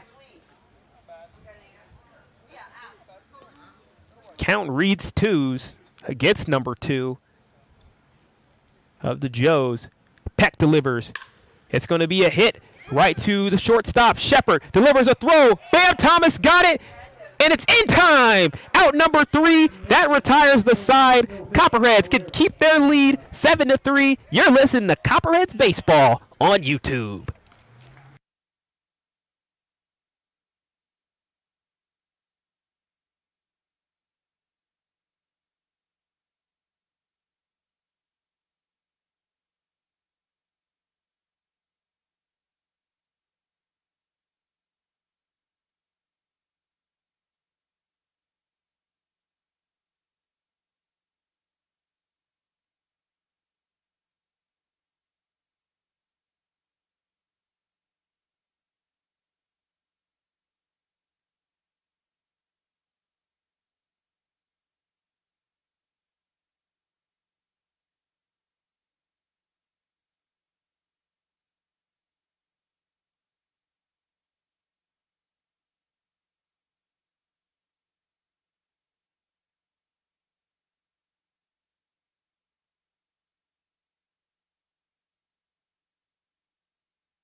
We have made it to the 9th inning. We've ran the marathon, and we are on the final leg, and it'll come down to Casey Fink for the Hamilton Joes.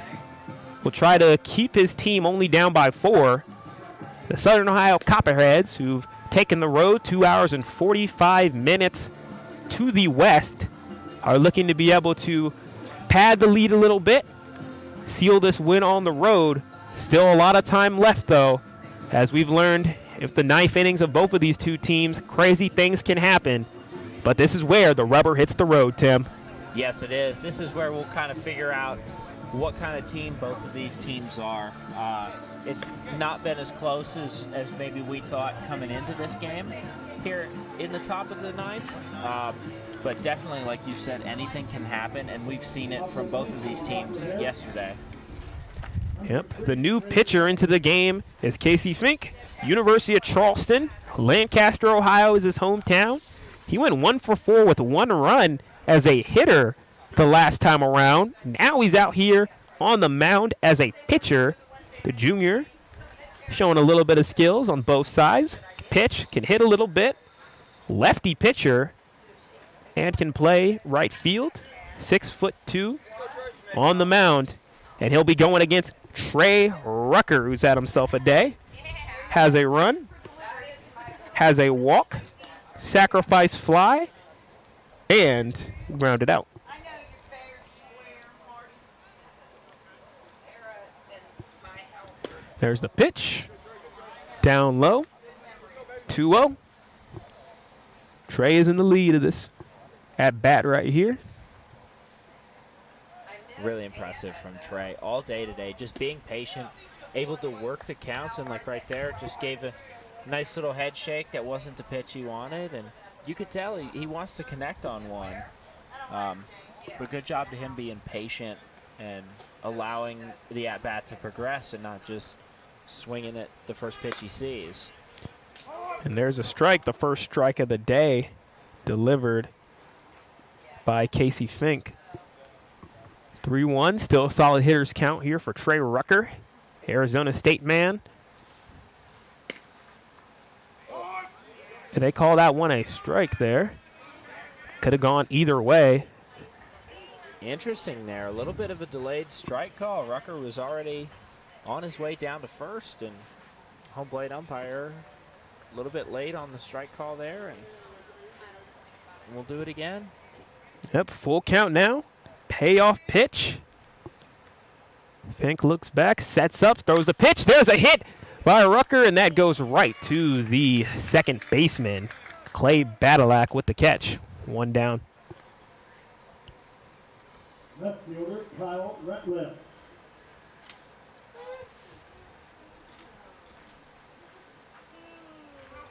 Here comes Kyle Ratliff, who's had himself a day as well. He's got a couple of doubles as he's 2 for 4. 2 doubles. Pretty solid day, getting his first hits of the season. With 1 out, works with nobody on base. First pitch is a strike. And one thing that the Copperheads could do here, Tim, is potentially get the crowd out of the game permanently. 0-1 pitch. Swing and miss for Ratliff as that one sneaks by him on the fastball.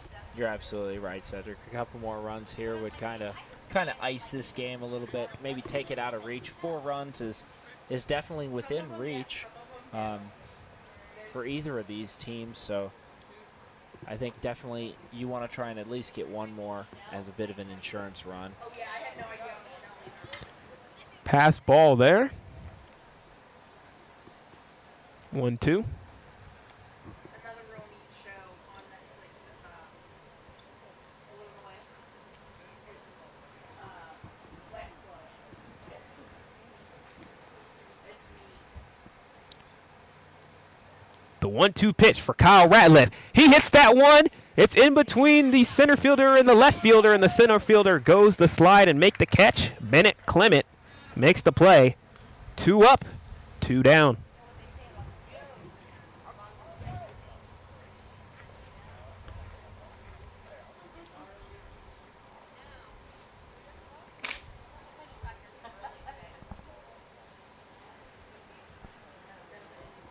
This will bring in Sebastian Silva, the DH.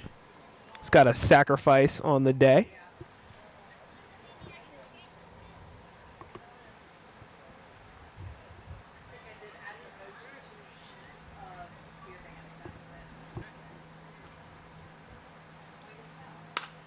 And that one's going to go behind us. Heads up. And it looks like actually it's somebody new that stepped in here. It looks like it's Ortiz who is stepping into the game. Diego Ortiz got a little bit of time in the last game at a UAB. He was 0 for 2, but he did have a hit by pitch. So we got a little bit of action as he hits that one, harpoons it out there. It might stay fair, I don't know. And it looks like the catch is made for out number 3 and our blind spot. Can't really see that very well, but that's going to retire the side. So the Hamilton Joes, they do their job. 7-3, and they give their team a shot to be able to try to erase a 4-run lead. The Copperheads could be potentially 1 inning away from victory, but they're going to have to earn it. And we'll see what happens when we come back. You're listening to Southern Ohio Copperheads Baseball on YouTube.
The bottom of the 9th inning is presented by Ohio Health.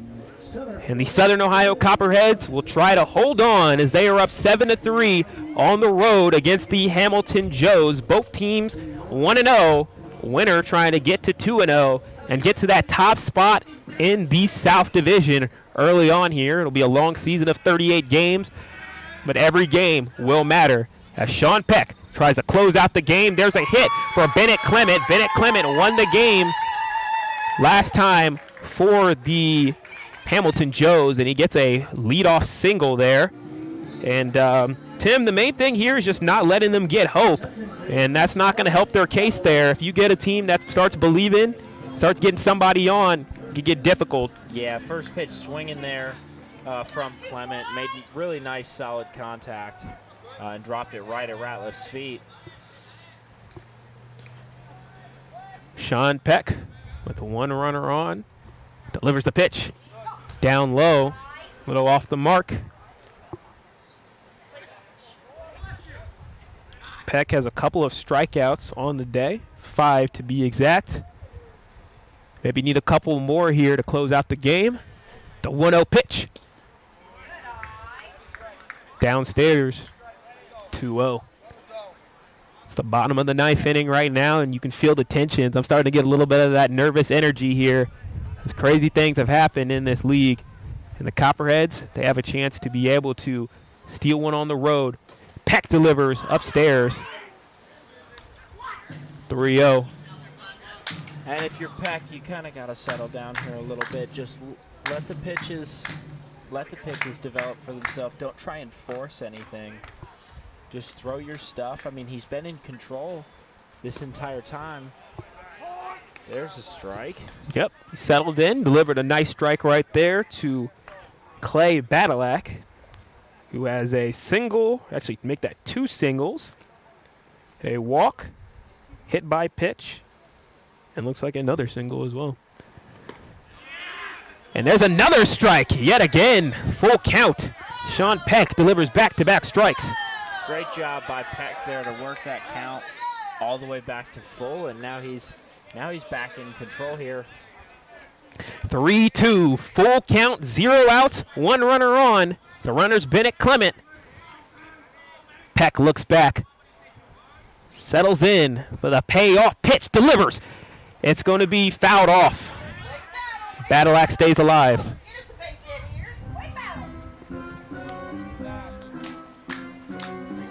Fans are starting to get into it a little bit. They're trying to pull out all the stops here at Foundation Field to try to get people going. A lot of kids around here in the ballpark as well. The Copperheads trying to stave it off. Peck delivers, and it is upstairs. That's going to walk another runner.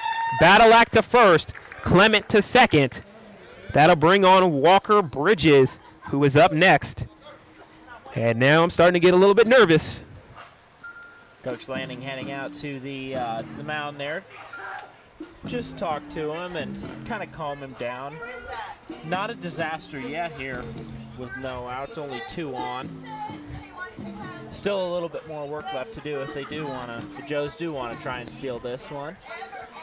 It is definitely becoming a nail biter a little bit. Absolutely. It's all about being comfortable up there on the mound, though. Peck's been, I mean, he's been working good stuff since he came in. And it's just about settling back down. Maybe the nerves at the bottom of the 9th kind of got to him a little bit. So, it's understandable. I'm even feeling nerves right now, and I'm just in the broadcast tent. And it's not like it's hot outside, and I'm still sweating right now. And it's definitely going to be a close finish here for the Copperheads.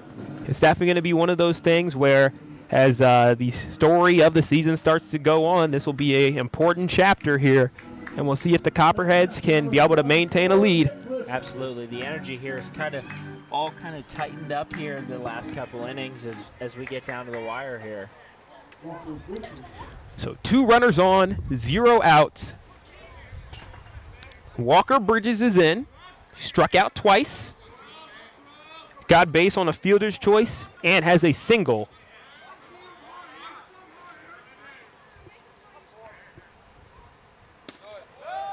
Pitch right in the zone for Sean Peck. Strike 1. Great recovery pitch there from Peck. Able to bring it back in, control where he wanted it. Nice velocity there on the fastball as well. We'll see if we see some more kinetic energy here from Peck as he delivers the pitch. And into the zone again. Strike 2. 2 really good pitches in a row.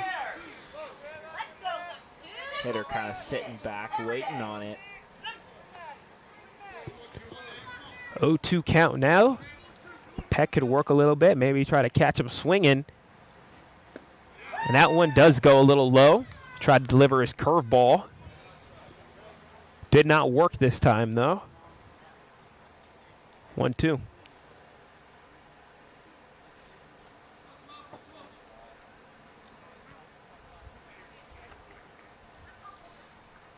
Sean Peck looks back, delivers the pitch, and just outside of the zone, close, 2-2. Just scraping the bottom of the zone there. That ball just a tick low there. It really could have gone either way, Tim. It was right there in the zone. It's one of those ones where you're like, come on, man, we got to have it. But Sean Peck at the pitching position, got to keep that composure here in the 9th. 2-2 count, looks back, Peck throws. There's a hit. It's going to be hit to second. And the play's made at second by Shepard, it looks like, and that's an out. Shepard was able to get a foot down. It looks like there might be a little bit of discussion, but the umpire puts his fists in the air, saying it's an out at second. Runners are on the corner, but Clay Badalak is out. 1 down. Great job there by Aldridge and Shepard. Aldridge able to get that over just in time. Shepard stretched out, made the play at second for the first out of the inning. And that's a good start if you're the Copperheads, just to get 1 down. And now it seems a little bit more attainable than it did 5 minutes ago. It is. It feels a lot better having to just get 2 outs now instead of just 1. But runner advances to first. and that runner was Walker Bridges, and then Bennett Clement now finds himself on third, but they were able to get Clay Badalak out as Nicholas Wimmers, Nebraska man, steps back in. He was hit by pitch. He walked and then grounded out and flied out in this game. 2-0 count. He is ahead right now. Nicholas Wimmers still looking for his first hit of the year. He struck out twice in game one. Now Sean Peck delivers the pitch. And looks like the runner's going to go, and he gets there just in time as Shepard had a pretty good move to try to go and pick off the runner and snipe him at second, but they were just unable to get there. And the runner advances to second. Great job by Friesen. Put that ball in the exact perfect spot for Shepard. Unfortunately, the tag was not in time. 2-1 pitch. In the zone this time. Strike two.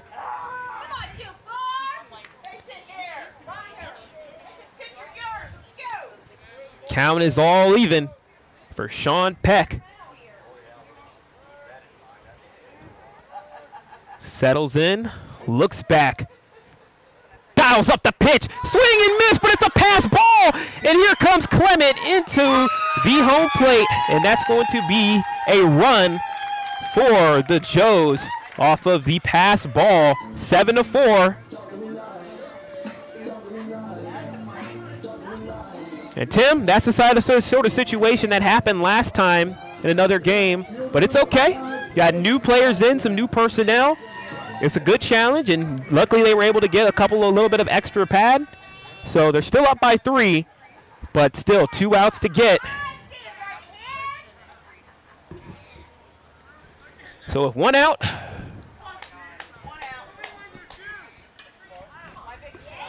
runner got to first and a runner at third now, and only 1 out in the inning.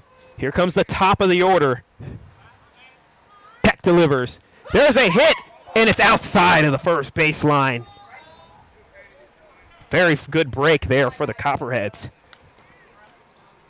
Bam just kind of laid out for that one over there on first. Would have probably had a play, but I think the bat kind of got in his way a little bit, and luckily that ball rolled foul. So we have runners on the corners due to the wild pitch. And you have Caden Konzak, number 5. There's a pitch into the zone. Not called strike there, though, 1-1. Our vantage point is a little bit skewed.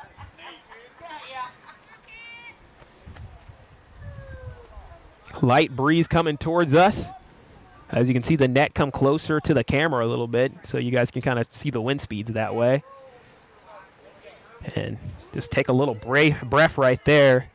Collect yourself. Sean Peck. 1 out to work with. 2 runners on the corner. And that one's fouled backwards. 1-2.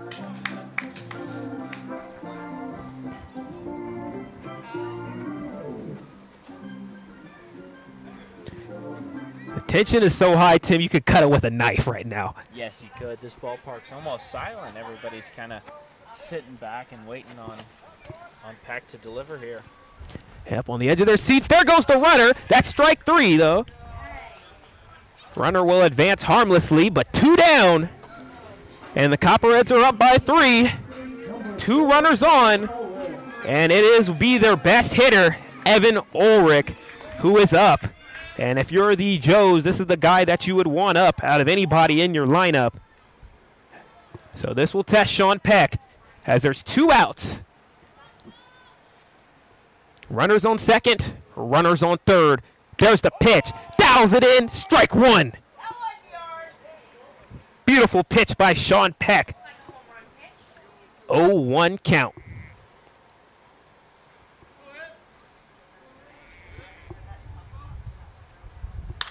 And that one's going to be a fly ball high up into the air. The center fielder, Clayton Hodges, get underneath it. Hodges makes the catch, and that's going to be ball game. The Copperheads are victorious on the road. They steal one against the Hamilton Joes, 7-4. Great job there by Sean Peck. Showed a lot of maturity as a pitcher to come in get in a bit of a jam early here in the bottom of the ninth, but then close it out to get the victory 7-4 on the road. Yeah, it feels great, Tim. For the Copperheads, now they are 2-0, and they have the solo spot of being first place in the division right now. It's still early. There's 36 games to go, but 2-0, it feels a whole lot better than 1-1. Absolutely, it does. Yep, for the Copperheads, they had a lot of players that scored, and we'll give you a great breakdown of everything as well as some interviews, but we'll take a little break. Once again, Copperheads are victorious today, 7-4.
All right, I'm here with Coach Lanning after a nice 7-4 victory. You guys had to kind of stave them off. I kind of got a little nervous late. What was the feelings in the dugout during the ninth inning as the game, it looked like they started getting people on bases, and then also how did it change as it kind of went on? No, we started off very, very, very slow today. David Grove didn't have his best stuff, but we had guys that came in from the bullpen and picked us up and kept us in the game, and then our hitting finally came alive around the 4th, 5th inning, something like that. But no, the atmosphere in the dugout, we just told them to trust the process. All right, pick each other up, stay with it. We want to come back and find a way to win this ball game. Yes, sir, and they showed a lot of trust, especially late. You saw Peck be able to close it out, and it was great being able to see that. And for this game, I saw a lot of different defensive players in. You guys switched up the lineup a little bit. How do you feel the personnel look today? Also, do you feel like you're going to be changing the personnel up a little bit going forward? How are you thinking about that? Yeah, no, I definitely want to get some guys different looks just because I don't know any of these guys yet besides what their coaches say. I want to see what they can handle in live situation. Just get the best reps, most reps that they can for right now until when it comes to playoffs, then we can really narrow down who's going to be playing out there for the championship. I got you. And Coach, last question. If there was any word you used to describe your team's effort today, what would you use? Any word, humbled. This game's a humbling game. We've gone down twice in the first 2 games, and we just stayed humbled and trust the process and stuck it out because we're going to find a way to come back and win a game. That's something special about this group. We're going to keep picking each other up the rest of the way through the summer. Yes, sir, and I think that's going to be a theme going all the way forward. But Coach Lanning, thank you for sitting down with us, and congrats on the win once again. Thank you so much. Good chance.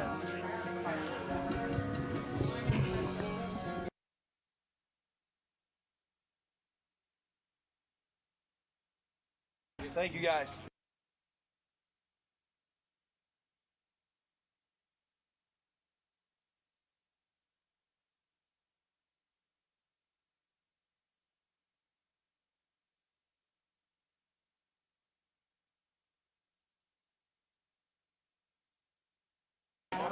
Alrighty, we're now here with the player of the game, Carson Shepard. A little bit of an interesting stat line for you today. 1 for 1, 3 walks, a single, hit by a pitch, 3 stolen bases and a run.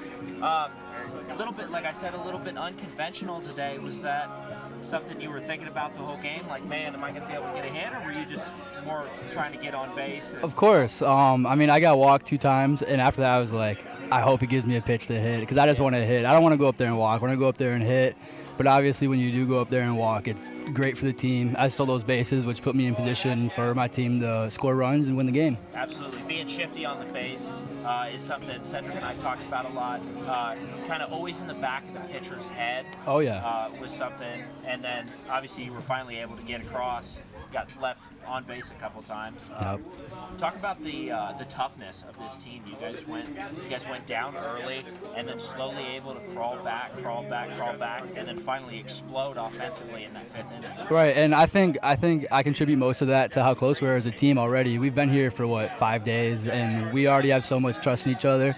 Coach was talking about after the game where when one person fails at something, you have somebody else that's right there to pick them up, and that's really what's excelling our team, where when one person fails, the next person's going to pick them up, and they're going to get the job done. Absolutely. Last question here. I'll ask you the same question Sedric asked Coach. Use one word to describe this team, like the attitude of this team. Fun. It's very fun. We're having fun playing baseball out there. We're having fun winning games. Absolutely. We're having fun competing. Very nice. Well, you guys are back in action. Quick turnaround. Headed up to Licking County tomorrow night to play the Settlers at 7:05. Sedric and I will be on the call again. So for all of us here, the Southern Ohio Copperheads, we thank you for tuning in.